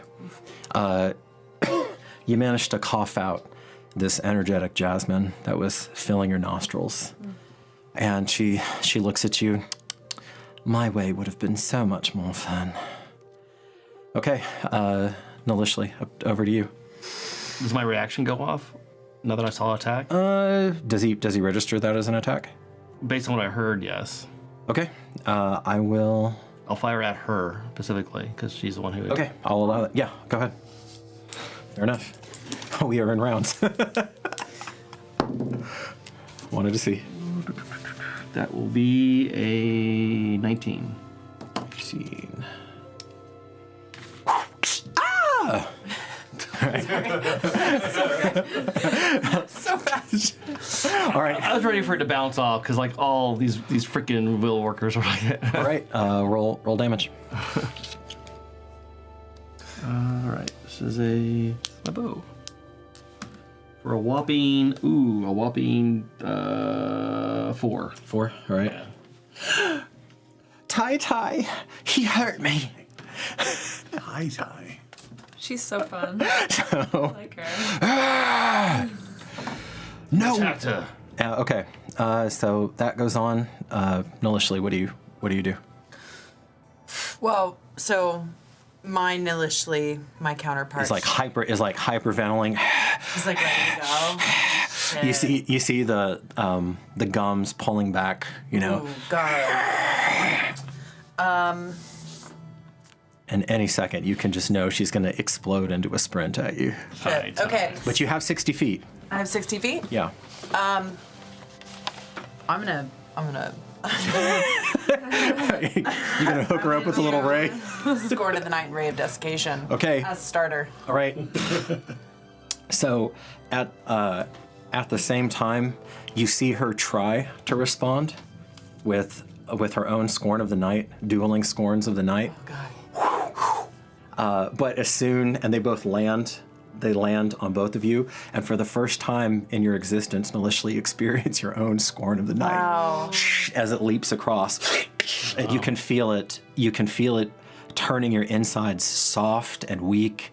You can feel your reaction time start to slow down. What do you degrade in her? What stat do you want to degrade in her? Use degraded dex, obviously. Wish I could do like aggression, but I guess I'll do strength. Okay. Sail me on aggression. Ooh. This is a highly magical island, and this Okay. contest is not entirely physical. I want to if I can bring her down into a reasonable level to allow her to hear out or feel out, just slow down. How do you? So you have the hex on her. You have the scorn on her. Mm-hmm. How do you? Remember, so Marcus had this beautiful. Randy had this beautiful thing of basically syncing up with your night to his day when they were trying to heal you and keep you alive at the end of last session. How are you seeing that scorn syncing up with her or interacting with her? Because she's built exactly the same way you are. I'm gonna see that scorn almost like putting a fire out in her heart and her belly, and almost like imagining it as like water. Kind of dissipating over this fire. Okay, you get to feel your own rage reflected back to you. And as you interact with it, as you try to handle it, I'm going to have a contested roll. Go ahead and roll. Wait, hold on. What does a contested roll mean? Basically, since you're dead even, it's going to be whoever rolls higher on the 20. What can I do? You need Mother's touch. We got grandmother to help you out here. You can do it. Believe in yourself. I've done it, haven't I? I'm going to use my 1 point of inspiration to really shore up. Can I do that? It's post roll though, right? It's post. I believe in you. Do it. It's post roll, and I no, so I'm not going to let you do that. Do you feel strong enough to spend a fate point on this yet? Yes. Okay. All right. So you feel that actually we're okay with this. Are we okay with that? Absolutely. Yeah. I believe it was That's a true, yeah. terrible roll. That was the. all right. It's gonna be amazing. Go for it. Come on, baby. Come on. Not bad. Plus what? It's basically the same pluses, so it's just evens out. So raw roll. 10. Like whatever pluses you would have, she would have. 10. I rolled a 9. Ooh, yeah, you beat it. Outnessed her. You used to lock. Because it's the waters. And she snaps out of it, but it's like you just threw cold water in her face. And she's looking at you with just great umbrage and offense. We are not creatures of Talak. We are creatures of Tezcatli, of Dread Mother. How dare you? We are also creatures cut from the same cloth, and I ask that you calm. All right, I'm going to say that's the end of that round, because these are quick. Titus.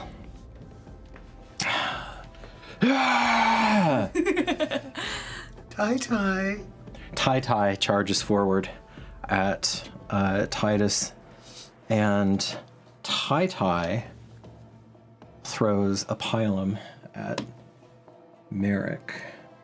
But that does not, because you have a 17, Merrick. So even without the shield. So I should have asked you, are you going shield and gladius, or are you right now? bowing it right now? Okay. Oh, that's right, because you just shot. Never mind. Yeah, and you're still at distance. Okay. So if I was feeling sadistic, I'd see if it hit Marcus, but the roll wasn't so high. It wasn't like right there. Okay. So it does sail. It sails to one side as you twist, and Marcus, it catches the side of your metal turret, of the metal skirt flaps that come down, and deflects off of what would have been your upper thigh if you were not armored. Okay, that's what he does. Is he going to action? What does search? bellator do? No, he's not going to do. What's that? Titus. Oh, bellator. Yeah, bellator. Versus Atai, Asseltai. What do we call it? I can't let you do that. So like stags and rams slamming into each other. And this is, since they're exactly even, I'm basically gonna go back and forth a little bit here. All right. Sparks fly as the two great swords collide with each other. They probably both would blow their action surge. All right. Tai seems to get the better of that as he gets the inward track.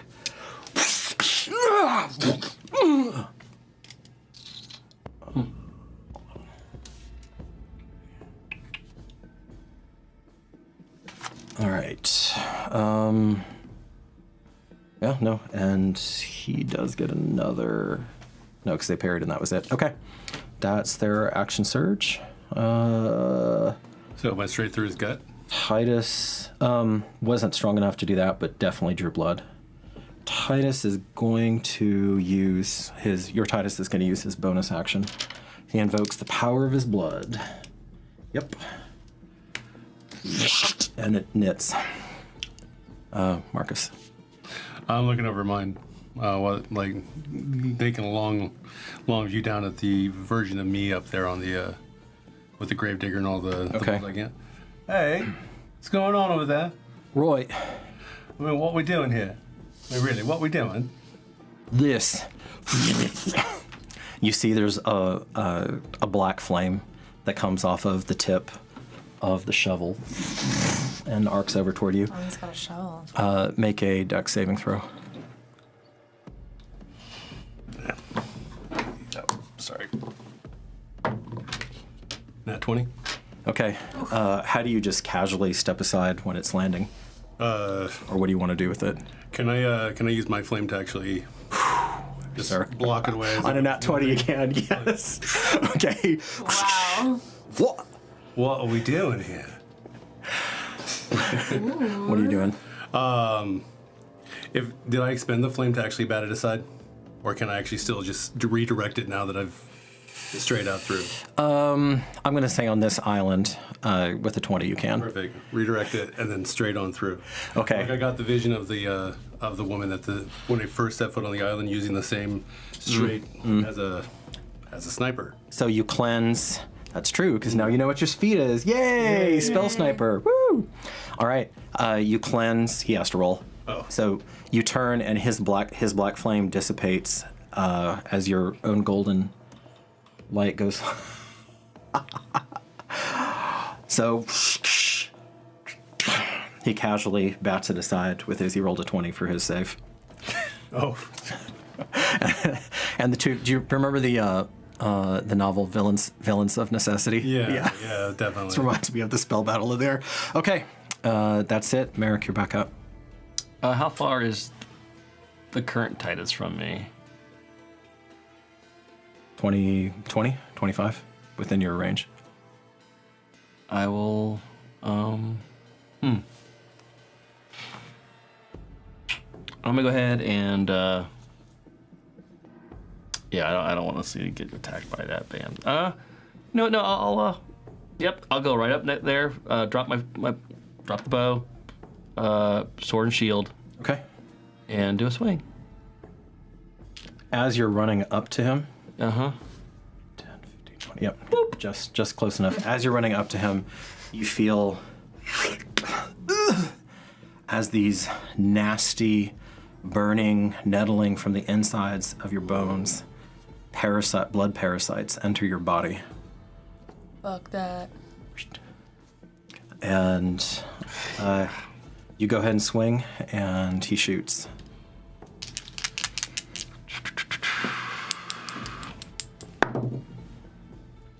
That's going to be a 21. Okay. Okay. So you're not rolling with advantage, right? No. You're just straight roll. No, okay. it was his third. Yeah. Okay.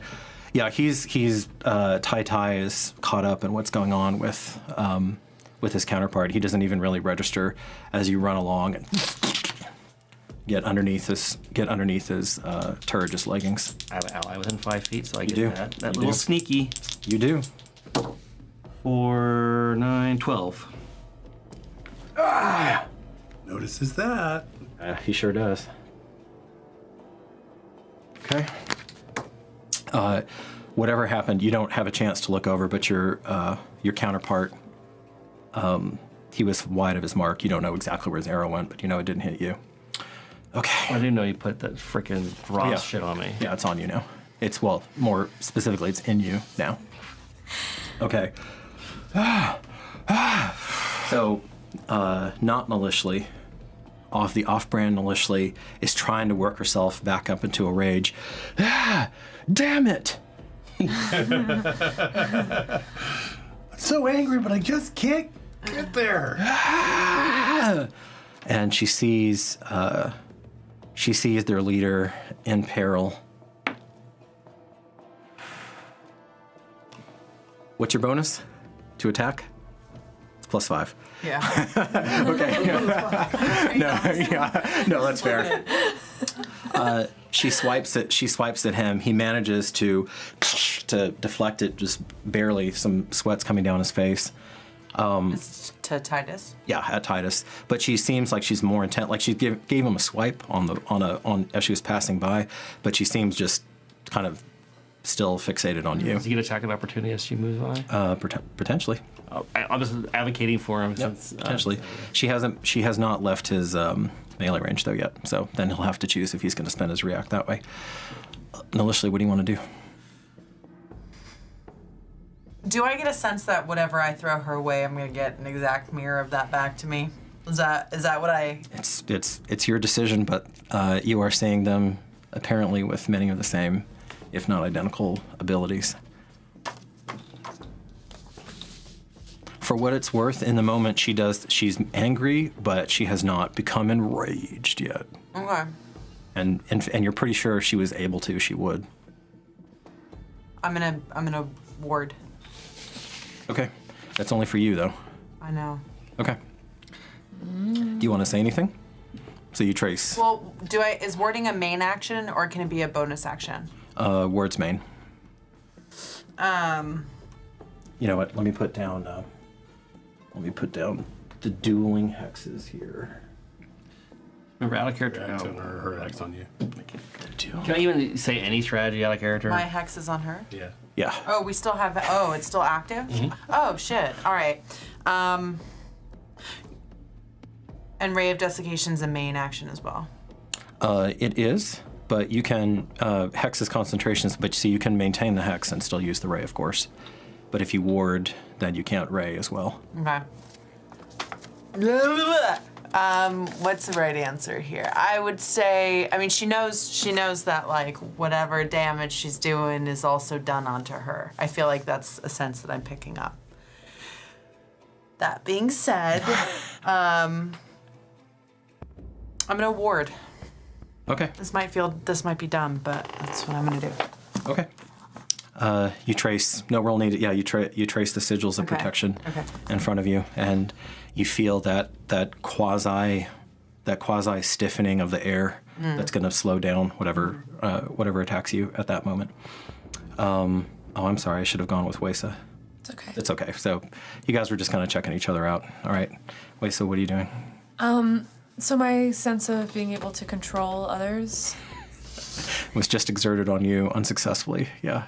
Right. So I'm in distance to do that. Apparently. Okay, I would love to control. Okay. I don't know if we have a term for it. Some of the distances seem like weird to you, but there's a plasticity going on right now to this experience where you're not even really sure of one foot in front of the other. Sure. Okay, how do you envision that? You've already felt it with Capio, so you summon it in your blood. You know it comes from your blood. Yeah. How do you envision that? For her, it was the caress of the silks and the jasmine up the nostrils. Yeah, interesting. The way I was envisioning it is throw like, pie. I'm sorry. was like bringing it down through my feet, through the earth, up through them, and then like kind of hooking through. What is her subjective experience as the power of your blood travels through the earth and up around? Like what's Wesa, like true Wesa's experience, or the other person? Oh, actually both. It's like unlocking, like a full like embrace of her strength and feeling it like rigidly and sharply move down and through, like a real hook, like, and then the other person would feel like a bit of a pull, and then yeah. And like a bit of serenity to be under my will. Okay, you feel your equal and opposite will beat back at your attempt. Interesting. Trying right now. And okay. Oh, that feels lovely. A little to the left. Oh, there. So you're unsure if it's taken purchase or not.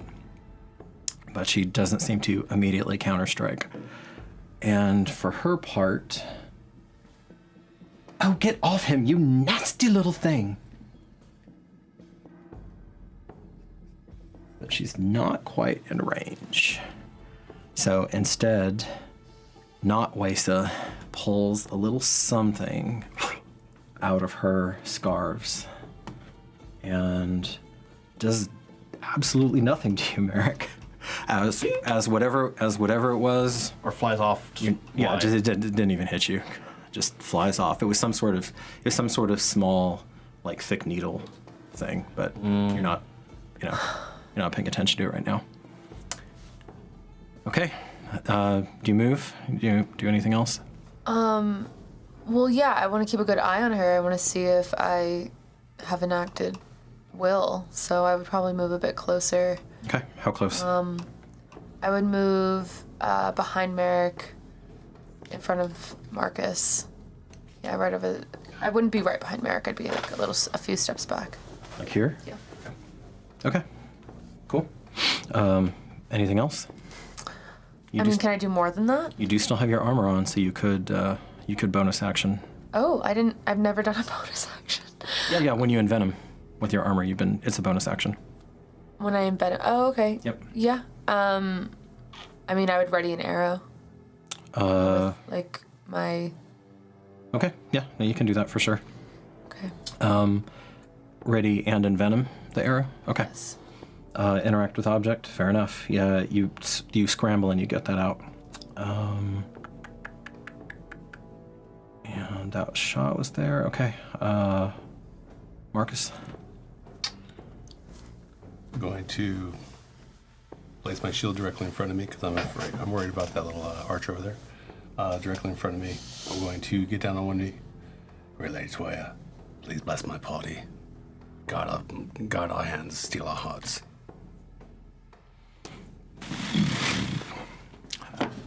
That golden light threads, kind of ripples and ribbons through several. How many does it touch, Randy? I'm going to do it through a second level spell so that it touches one more person. Okay. And I'm going to give it to each 2, 3, 4. So Wesa, Merrick, Titus, and Nalishli. Okay. We bless. All of you are blessed. Oh gosh, which color was it? Pink. That was the hex. Yeah. Ay. Oh, it was. Oh, we took it from here. No, that's unconscious. Okay. I'm gonna say that's not it. Huh. We are just going to use yellow.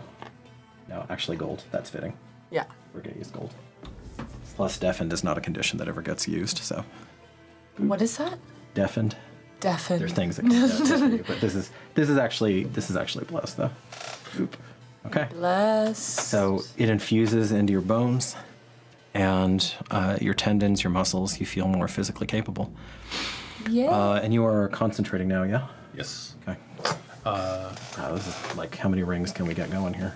So as this is a concentration spell, am I able to still use an evocation spell, like a direct evocation spell? Yes, as long as you're just concentrating. Perfect. I am going to...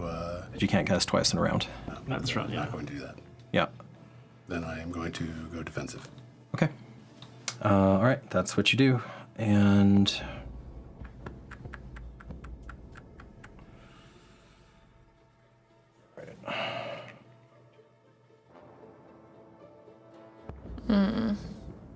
All right. Roy then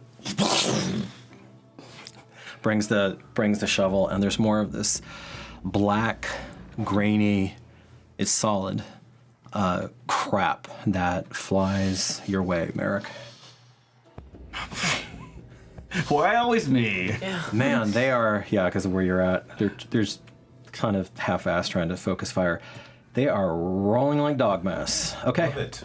So that black dirt basically gouted past, flies behind Titus and off into the distance, and doesn't seem to do anything else. Okay, Merrick. What about Titus? Oh, sorry. Yeah, those two are. I kind of in my head. I want to just say that they're locked up right now. Okay. Yeah, because that's kind of how I pictured them. No, except yours. I'm going to do a quick roll here, and I'm going to add the bless in. Basically, whoever gets the better of the other one. Okay. No, he didn't have the bless. So, yeah, I guess we'll have our boy go into a blitz round. Then he gets a level of exhaustion. He's not going to do that. Okay. Not after all this. So that is another. All right. Man, you're already working these guys.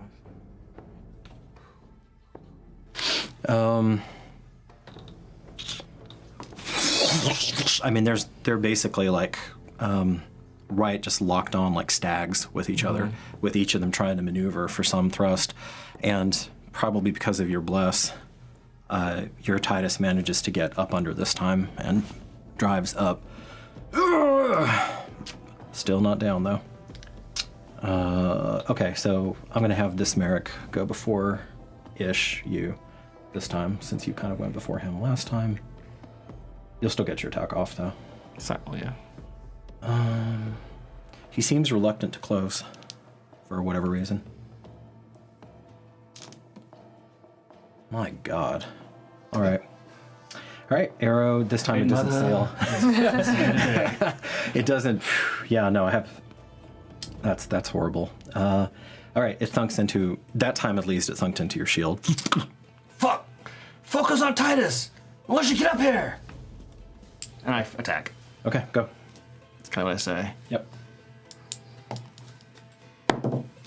14 plus 16 plus 7. That's 23. Just enough. Or not just enough, but on the raw roll. Roll damage. As you slash into his... 4, 9. 9. All right.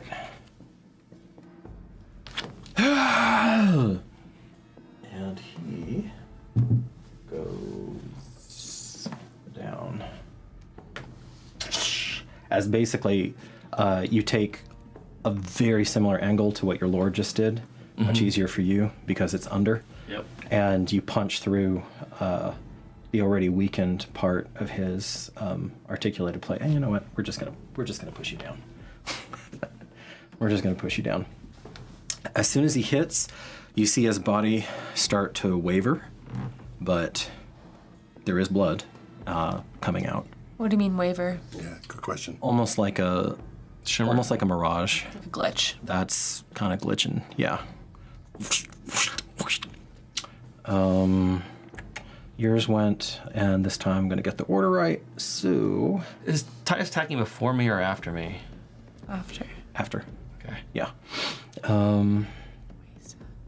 Yeah. I'm trying to decide what she wants to do. Tai! And now, angrily, she charges up to you, takes another thing. It doesn't look like she would have the space to do that on that outfit, but she just kind of has Highlander space where weapons appear out of nowhere. And she two hands a dagger, and I believe she already had it. She already had it oiled up, but for effect, she says, "Invisio," and she stabs at you. Who? At Merrick. Merrick. Yeah. Type of thing. Yeah. And then Titus is gonna get his reaction on that Why is everyone going for Merrick?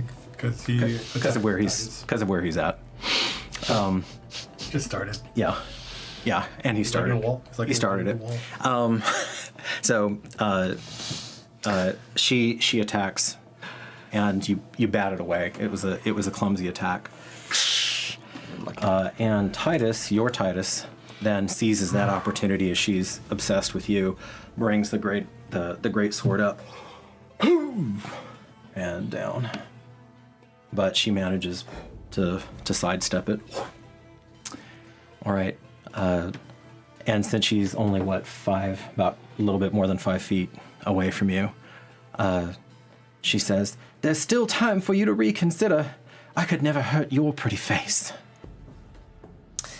Well, I'm guessing I have no control over her. You I'm not going to make you roll insight. Actually, roll insight. You're going to get this, but I want to see how much of the nuance you get. That's quite a bit. Dirty 20. Yeah. So you have your wits about you, like your wits are strong enough that even under the influence, as it were, you're still going to keep fighting.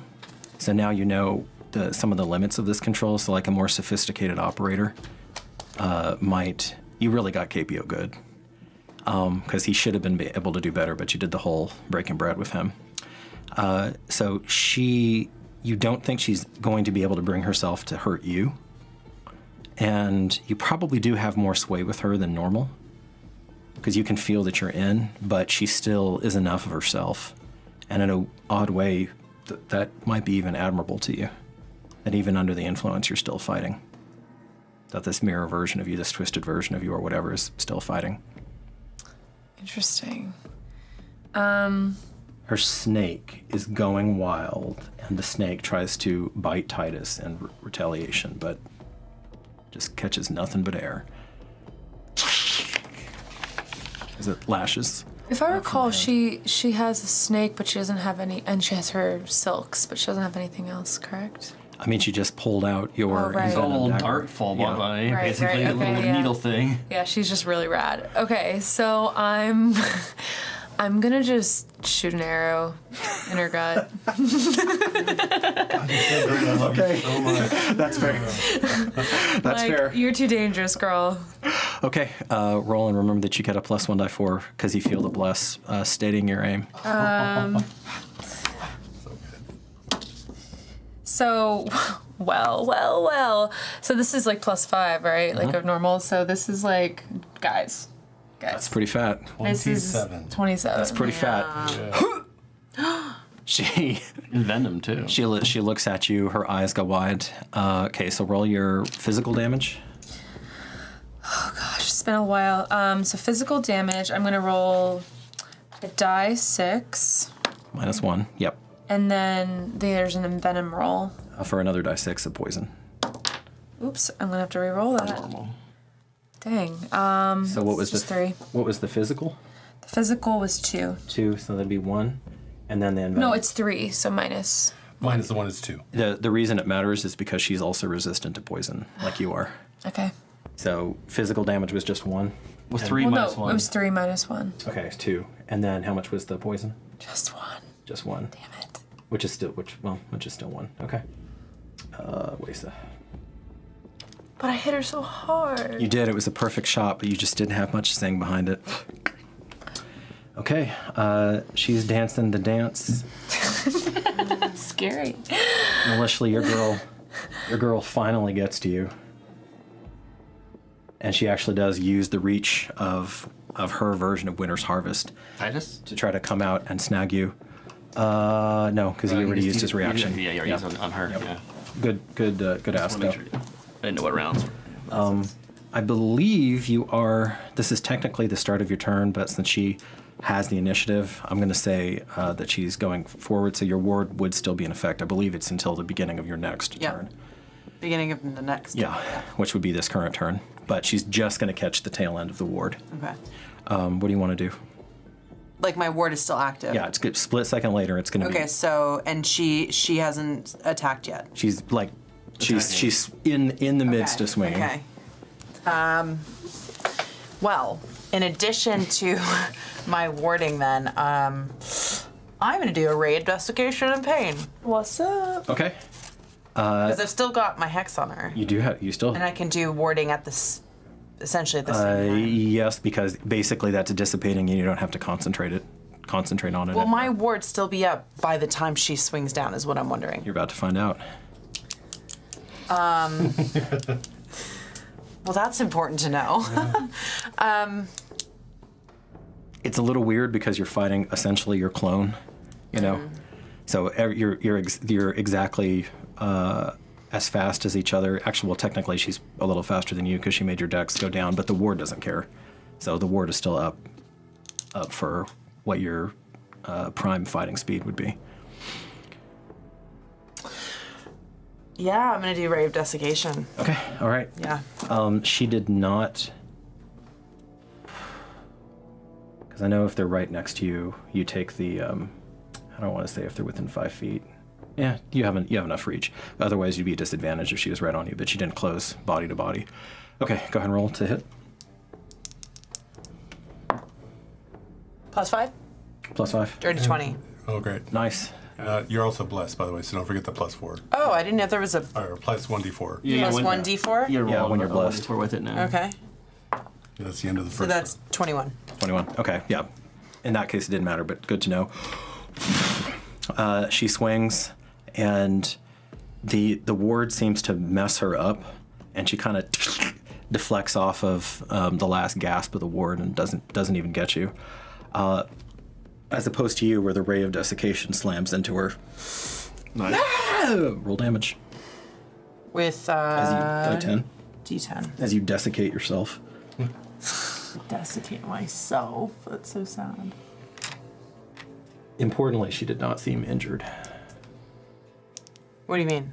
Because you're still down some hit points. She did not seem injured. Okay. So if you'd come to this glade without resting, you'd be at 1 hit point or whatever. That's 1d10 plus 3, 7. 7. Okay.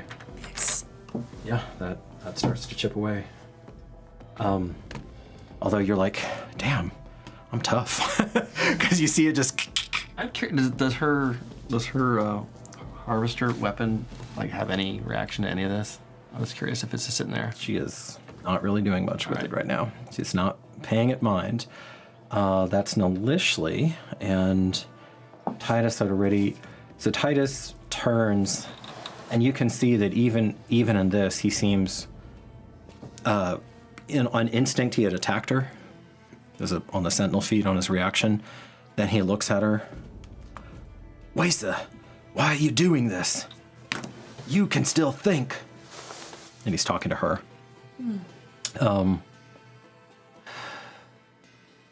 What? Are you offering to be his replacement? And he... This is a little dumb, but he's going to break... He's going to break from her. He really doesn't want to smash her.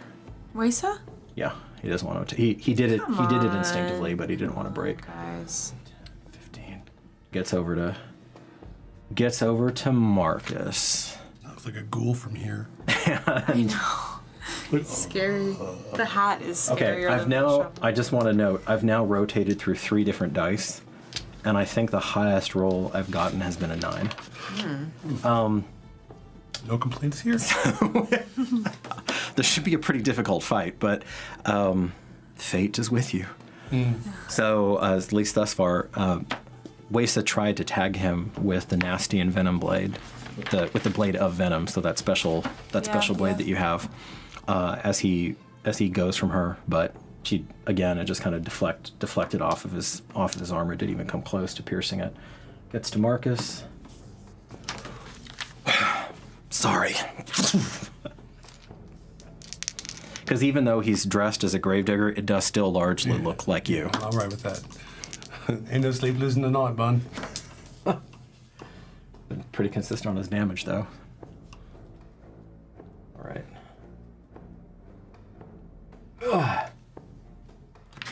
Oh, that's how it is it?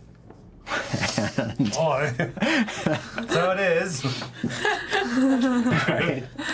He just smashed him. I ain't gonna stand for that. Hold your horses. Actually, oh God, what'd they be? Hold your uppiges. What, you old person on him? Really? And we don't get to, honestly, I feel a little like out of sorts because I just don't get to use these very often. Fun day. She is charmed right now. Charmed? By me? By you. Wait, Waisa, mirror dimension Waisa? Yep. But she only cares about Waisa. Not enough. hurting her. One of those persons she's gonna be attacking. No, we're not. I was gonna go with restraint, but let's go with magical effect. Yeah. If I can find it. Oh, here it is. Okay. All right, that's fine. Focus fire, guys. Mm-hmm. What you need to do. Still have to do. Boop. What happened to him? He seizes up. Wait. She's charmed by me, She's charmed by you. and she's charming him. No, the bad Marcus just said, "Old job piges," and stopped him in his tracks. Top two. Real Titus. Our Titus. So there's like a gold. There's like a black instead of the golden net that he used on the Utini champion to freeze him. Instead, there's a gout of black swirling dirt that goes around and seems to entomb, with the thin layer, but seems to entomb most of Titus, and he can't move. Okay, and we're back up. He was blessed. Is that better? No, no, he rolled. Dog shit board. We're rolling. Yeah, I think I rolled 2 on that. Merrick, you're going at the same time, and Home Dude is now concentrating. Do I get an action? Oh, I'm sorry, dear. Yes, go. Yeah, because you're concentrating, but you can still do something. Right. Great Lady Tulea, guide this bolt to break his concentration. Okay. He's gonna use guiding bolt. You feel Evoke. that warmth. You feel that warmth flow through you. So much easier now that you know to whom you are actually praying. Nice. You know, there's none of the hesitation, the fits and starts, because you're not trying to falsely use the Goddess of Truth's name I love it. or abilities. I'll take note of that. Yeah, and it flows right on out. You're going to have to move over a little bit, but you have the shot if you want to. Okay. I am also going to be inspired during this. Okay, so you're going to roll both. Go for it. Good. Nat 20. I'm gonna say that fate literally is not with these guys because you are dismantling them. Okay, I know there's a difference of opinion on this, but it is a crit, and at least as I'm running it currently, I may change my mind. Go ahead and double the damage on that.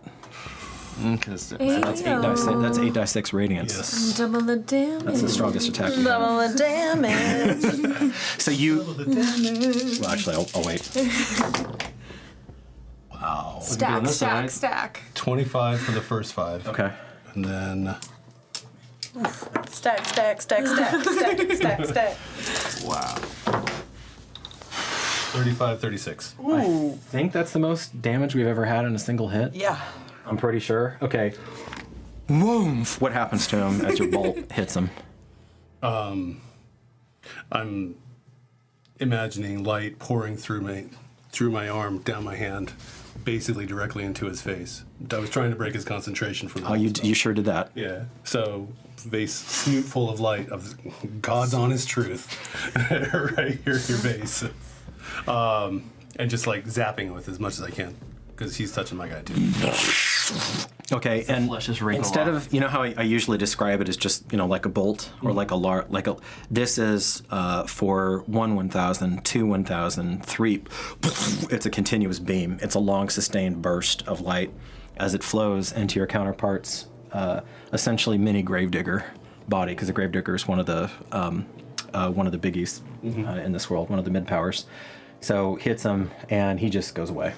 Wow. Like, what do you mean goes away? Like, he disappears? Dissolves. This one is withering, but like, you know, his body just fills with light, and then, woof, and then it rains a little bit of black dirt, scatters, and Wow. Titus is that dirt dissolves instantly off of him. It's like 11 Stranger Things. Wow, wow, wow. That was great. Nice. Yeah, super cool. Okay, that. Good time to use inspiration. Yeah, right. Because I got like a 2 on the other roll.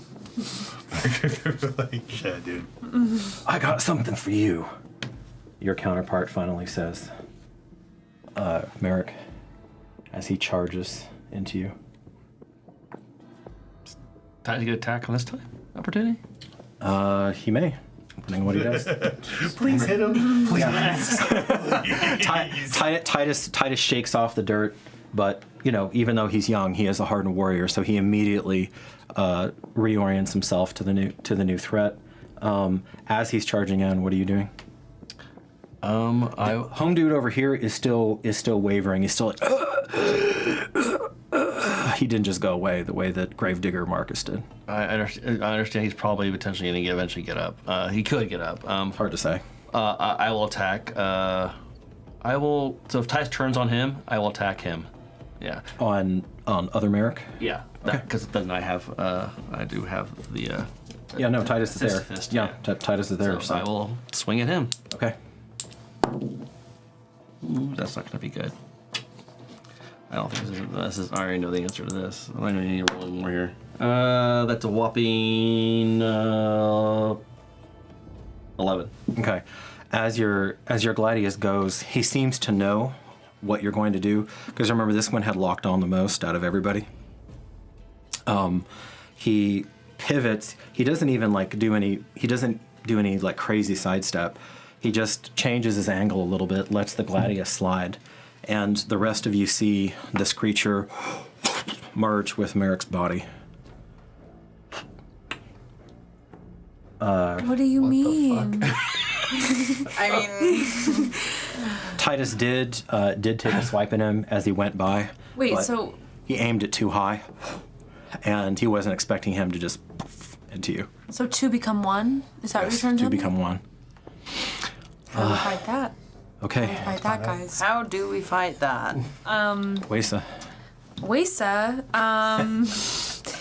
So can I, when I Come here. I need a little kiss. I'm feeling insecure. I hate to admit it, and she starts sashaying over to you. who is she? So sassy. So interesting. Does she ignore me? Yeah. But wait, But she hasn't so she's charmed by me. She finds you fascinating. Oh, so she loves me. Okay, right. But I can make her do things. Potentially. I would say, would you go over and use your wonderful tools on Nalishli? Your Nalishli over there? Sorry, guys. With advantage. This is like both horrifying and hilarious to me at the same time. Make a persuasion check with advantage. Okay. Persuasion, 18. Okay. She says, "But you're so much more lovely." And she breathes in, and you know, because only you know your nose. She breathes you in, and you feel yourself. She's using the very bond between the two of you to draw you into her, even as she allows herself to be drawn into you. Damn it. Oh. Bit hot. What's gonna happen right now? And this Wesa starts to dissolve. She starts to dissolve. But she doesn't just poof like the way that other Merrick did. She starts to dissolve, but at the gas particles begin to flow into your body. Some of them, not all of them. Oh, this is like Mummy here, man. Okay. So you have that going on, Nalishli. And that's my only action that I can do. Oh, sorry, no. Yeah, you can. Do you want to attack her? Yeah, I would just like. She's too close. Will you be at disadvantage? I would have with to the use a bow? hatchet. My hatchet. You can hatchet, or you can draw the knife. You're not going to have a chance to invoke its internal magic, but you could envenom it quickly, and then stab her with it. I could only do that with my hunter's knife. Is that what you're saying? No, you could grab. It's just because it's a full action to invoke the big no, I magic. would just slash her, man. Just okay, you're here. And remember that knife does have. It does tend to seek the body, so it does give you a +1 on top of. So you're rolling up the +6 instead of a +5. Okay. Okay, so you're slashing D4. And plus that D4. That's true from the bless. Okay. So I'm rolling to hit. Yeah. Nice. That's gonna be a 21 to hit. Okay. You slash right through the veils and the silks, and she seems more horrified by the fact that you're destroying this beautiful Arbellan silk than you are her beautiful Arbellan raiment. So you draw a line across her bosom of blood as it begins to trickle down. Go ahead and roll damage on it. Just a regular 6. I think it's a die 4 for this one, isn't it? Or is it a dice? Is it a long knife or is it a knife? What does it say? It's just a hatchet. Oh, no, babe. This was you were attacking with the envenomed with the magical the dagger blade, of venom? Yeah. It is a D4. D4. Okay. 4 and then +1. Is that what we're saying? 4 + 1, yeah. So 4. Well, -1 for strength. So 4. So it comes 4. out to a 4. Math. And then go ahead and roll your the die 6 poison as well. Die 6 poison. Yeah, where is she? 4. Nice. Okay, you start to you're starting the carving process over there.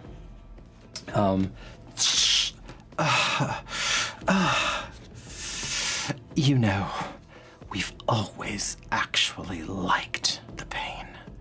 And she just moves closer into you.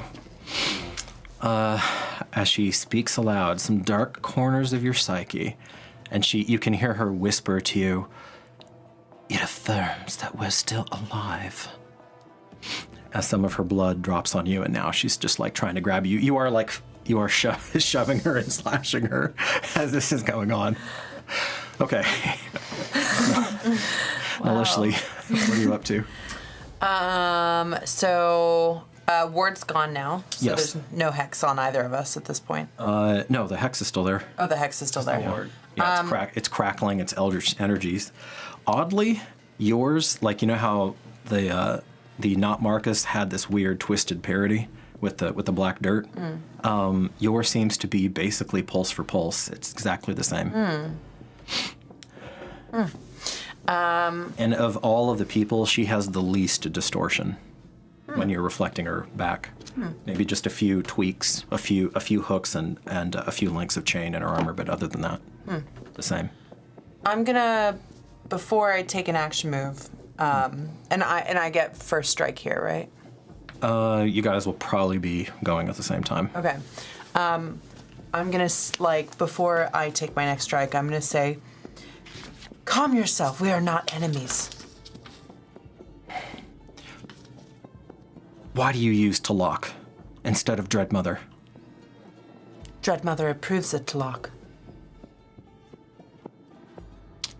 Make a persuasion check.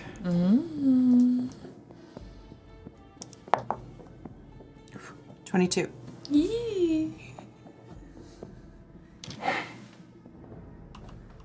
Obviously, it's her dropping back a little bit into a more still aggressive stance, but not advancing. And she just locks eyes with you. And at the very end of that round, as the violence continues to swirl around you, she says quite softly, "Why aren't you angry?" I have learned to calm myself, as you must do. We are friends. We are not enemies. I'll say that's the turn. Okay. All right. Merrick!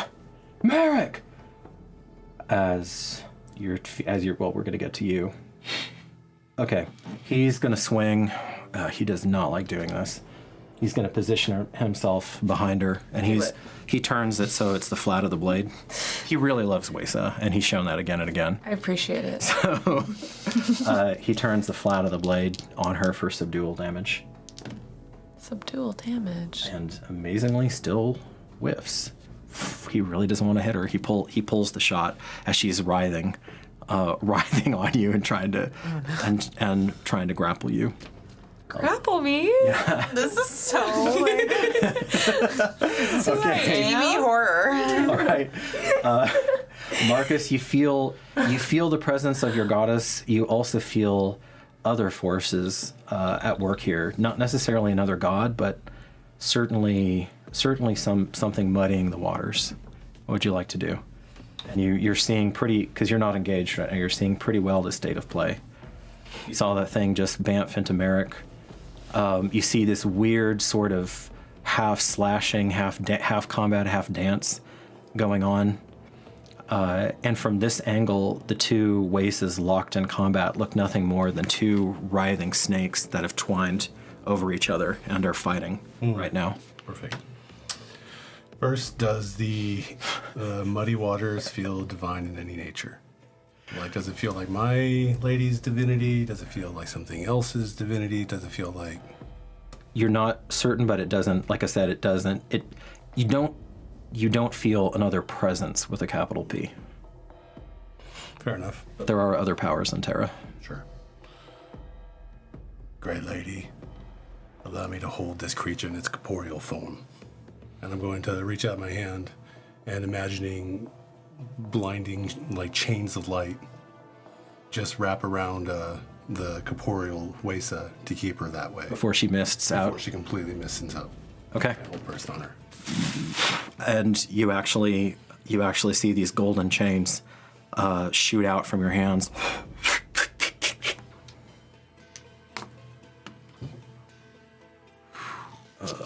It's gonna be close. I deny you. I have been denied all my life of pleasure and sensation, and you will not be my barrier, cleric. And as she just kind of, she stops messing with you for a second, even though there's blood coming down her. I mean, she still has an arrow sticking out of her stomach. She looks both ghastly and beautiful at the same time. Wow. And she stands up, head up, shoulders back, and through sheer force of personality and will, she beats back the golden chains, and they flow back to you. All right. Merrick, you are in another place. So I will get to you. Let me run through another round and see what's up. Another place. You were groping. Essentially, you were groping in darkness right now. For a question of sure. I tried to do a hold person, which is a concentration effect on. Oh, so it drops. Did it drop it because it didn't affect? Yeah, it did. Yeah, it does. Yeah, it did. For you to attempt that. Thank you for keeping us honest, Randy. So that's right. It is concentration in this version. So you feel the golden light fading. Although you guys have been. Dang. It went. Yeah. Into the chains. Into the chain. Yeah, exactly. Oh no. Bummer. God, even with advantage and even with bless, Titus still missed. Dang. That shot. He's rolling like Titus normally does Tie-tie. without those blessed dice he just has. Okay. So Wesa, we're back to you. We're back to me. Can you picture this interaction that's going on with her? Yeah, that it's like the rhythms are kind of at the same speed and the same movement, so it's almost like a dance. It's almost like a dance. Yeah. She's you're right there and you can smell her now. Yeah. She's wild, unbridled, and even now facing death, unafraid. Completely herself. I'm gonna take my hatchet. I'm gonna just swipe at her again and just say, like, it's time to rest. You need me. It's time for you to learn. She doesn't try to dodge. Roll damage on the hatchet. The same as before, so like. You're envenoming it too. You have your green energy going into it. Okay. Wait, I roll a die 4 and then venom. Die 4 if you want to use the dagger. Okay. Die 6 if you want to use the hatchet. I want to use the hatchet. Okay, you're feeling. I just want to hatchet. switch it up. Okay. Sure. 1, which is nuts, and then 4. 4, right? Which goes down to 2. Dink. Gosh. All right. I mean, you're dinking away. Yeah, she's Dinking away. She's still. I mean, you're resilient, but you're not that resilient. So just the accumulated blows, you see her kind of start to the same way that other Titus, by the way, is still doing. And this time, though, because she embraced it, the hatchet comes in. She grabs your hands. The charm should be gone because you're enacting violence on her, but she's willed it to still be there. You can feel her blood magic twining with yours and bolstering yours, and you can feel her presence. And then as her hands come around yours, not quite bamfing into you, but she flows into you. Damn it. I don't want Bamf her parade. in me. So close. Okay, Nalishli. I imagine the two women circling each other, if that's okay with you. Yeah. Yeah, kind of as this conversation is Yes. going, mirroring each other. Yeah. Who taught you? I taught myself. You can teach yourself too. You have it within you. Why? Why be calm? The rage makes us strong. You know that. I wouldn't have found love if I hadn't learned to calm the rage. Love? Love.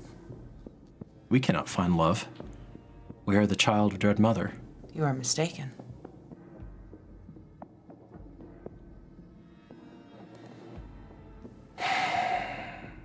Are you lying? I will only tell you the truth. I know.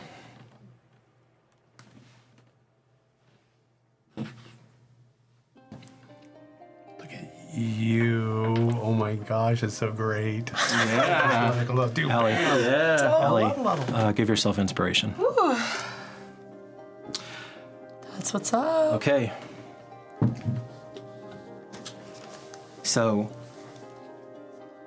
the violence is more or less over. At least the physical violence.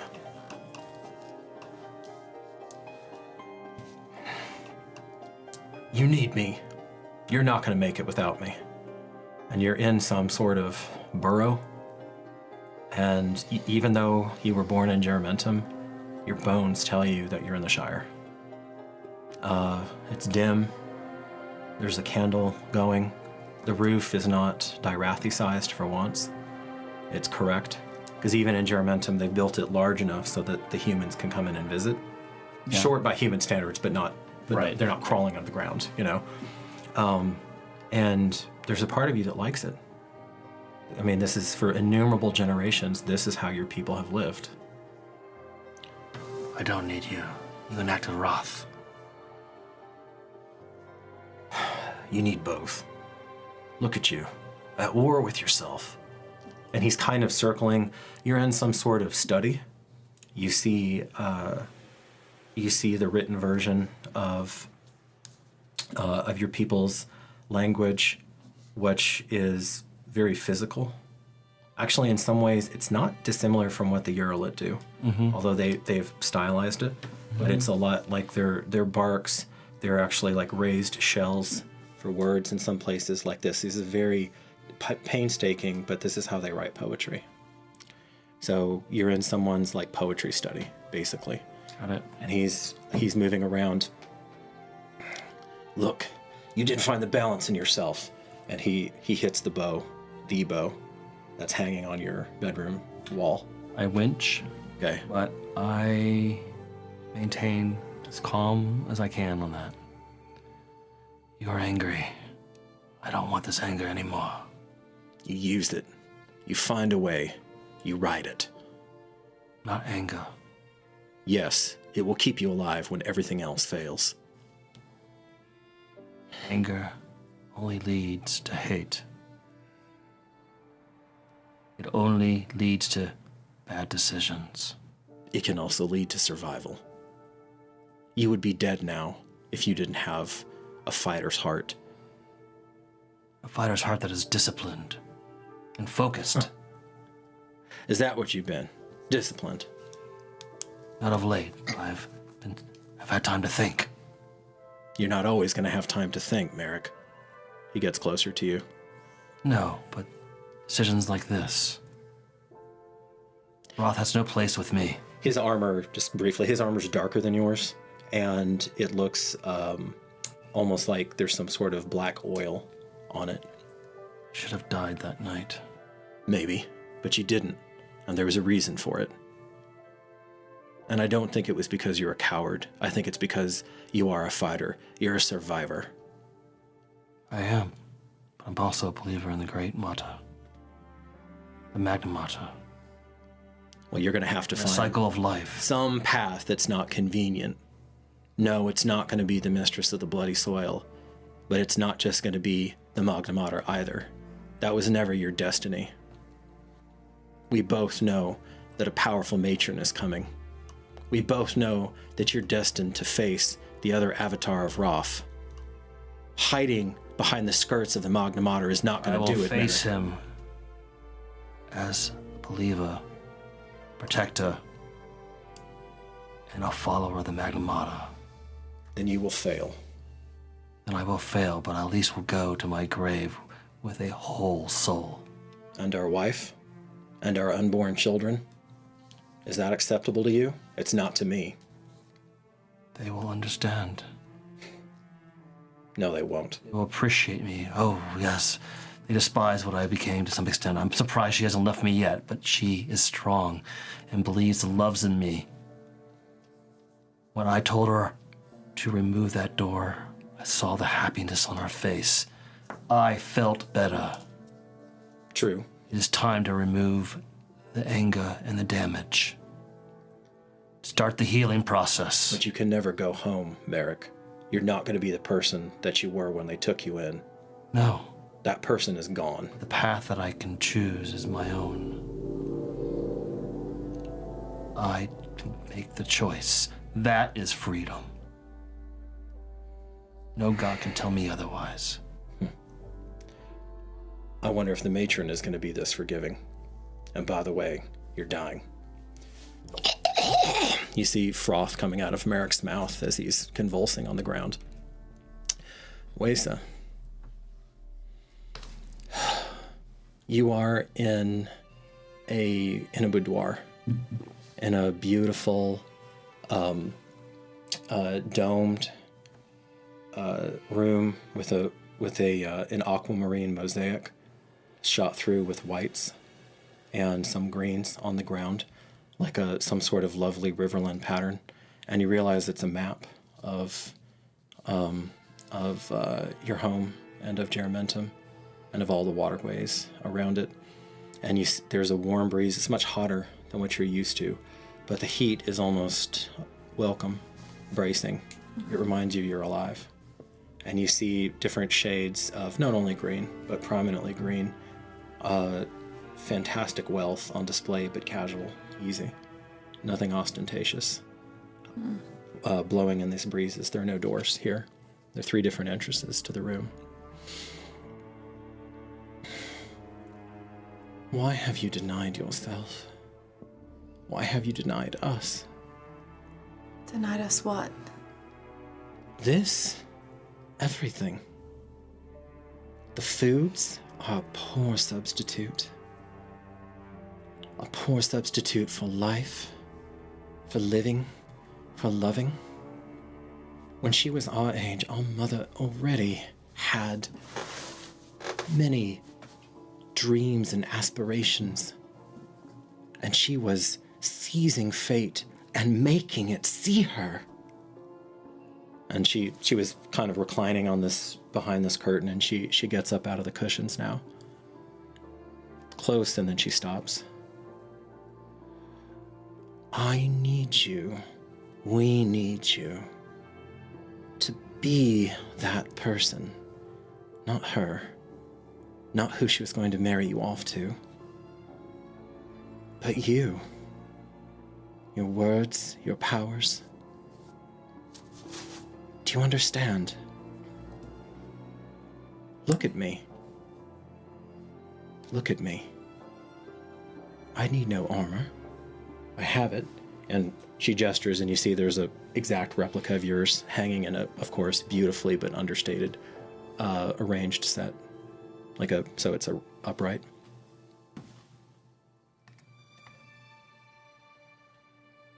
Well?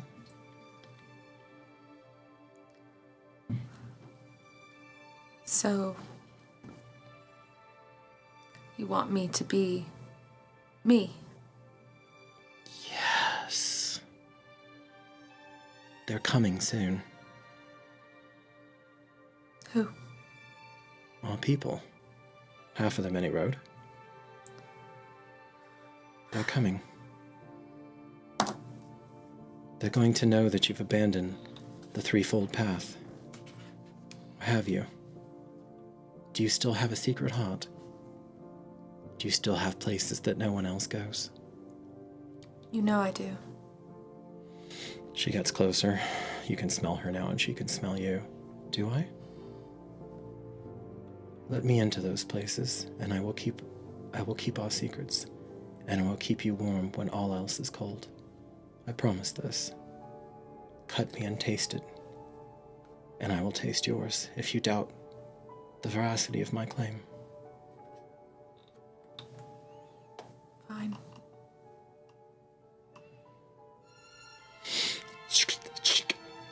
And just like a set of images, slice, slice, drink, drink.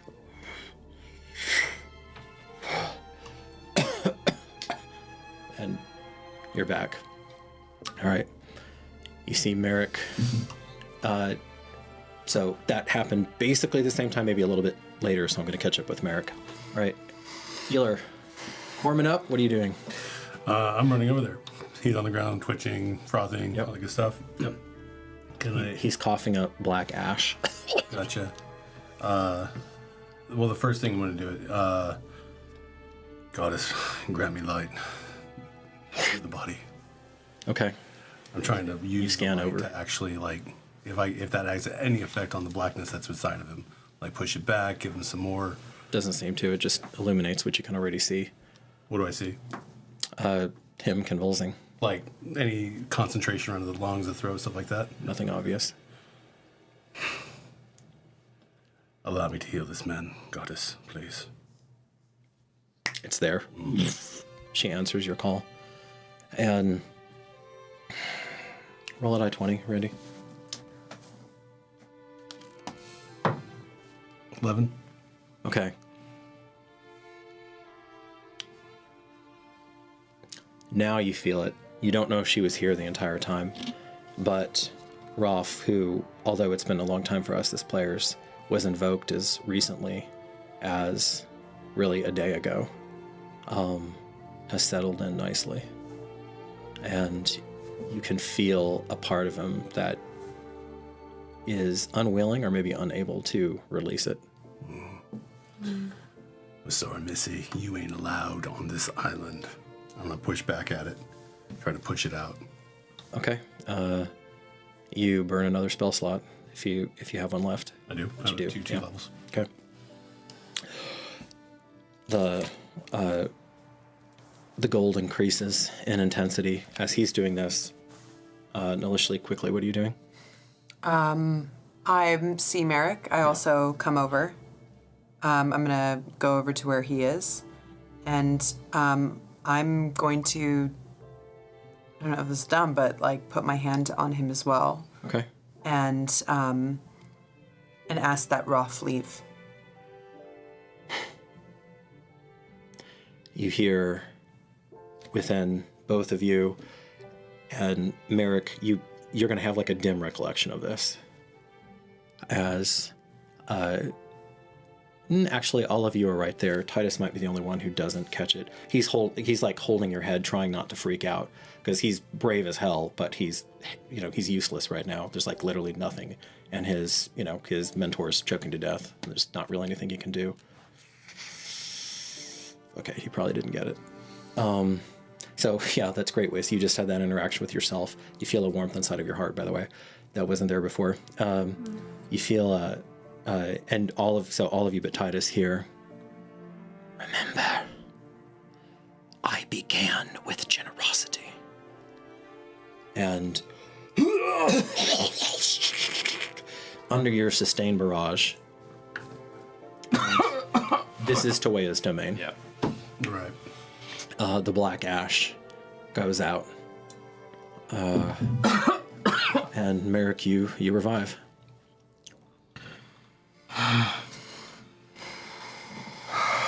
Merrick. Centurion. Can you stand? One second, my lord.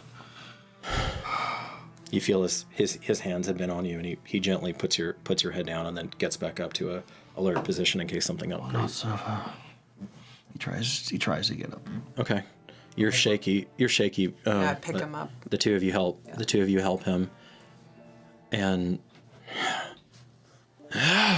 Titus goes, and unless one of you stop him, turns the great sword for a murder stroke, the downward stroke with all of your might and body weight. On to his the shimmering tie. Titus, stop. He looks at both of you. Why? These things almost killed our centurion. You must make peace. Now, with this part of yourself. I would have tried if I hadn't hit it as hard as I did, and I didn't mean to. But she's right. What do you mean? Put your sword down. You can see he's like shaking with that because his blood is up. Accept the part of yourself that is in despair. My lord, compassion is the byline of the Bella Sanctor. Act out of anger.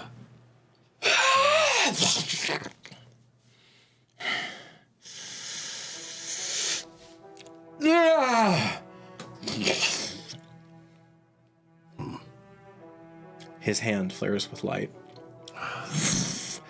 Not as strong as yours, but enough. It flares up and then reduces, but there's still a glow there.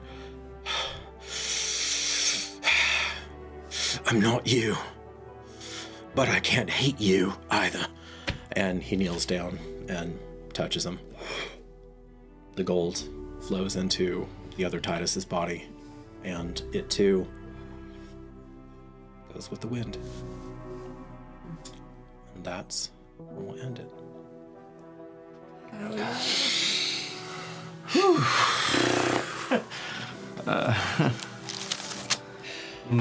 All right, friends, faraway friends, I hope that was interesting or at least mildly entertaining. Definitely. We saw our different fellowship members face various facets of themselves in different ways.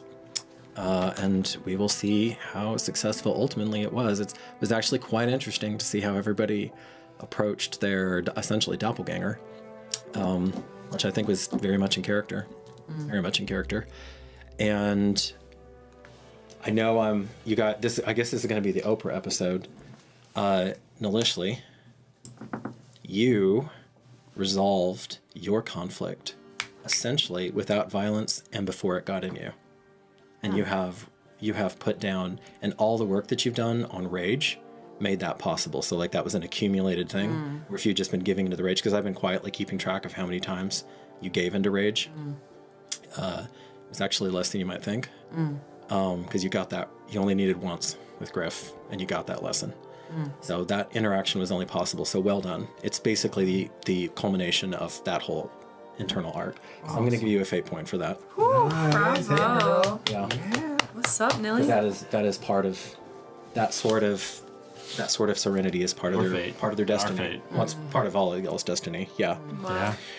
Okay, thank you so much. And as you go about your own journey out there, facing doppelgangers or not, stay safe and stay curious. Thank you, Valet. Thanks, guys. So much.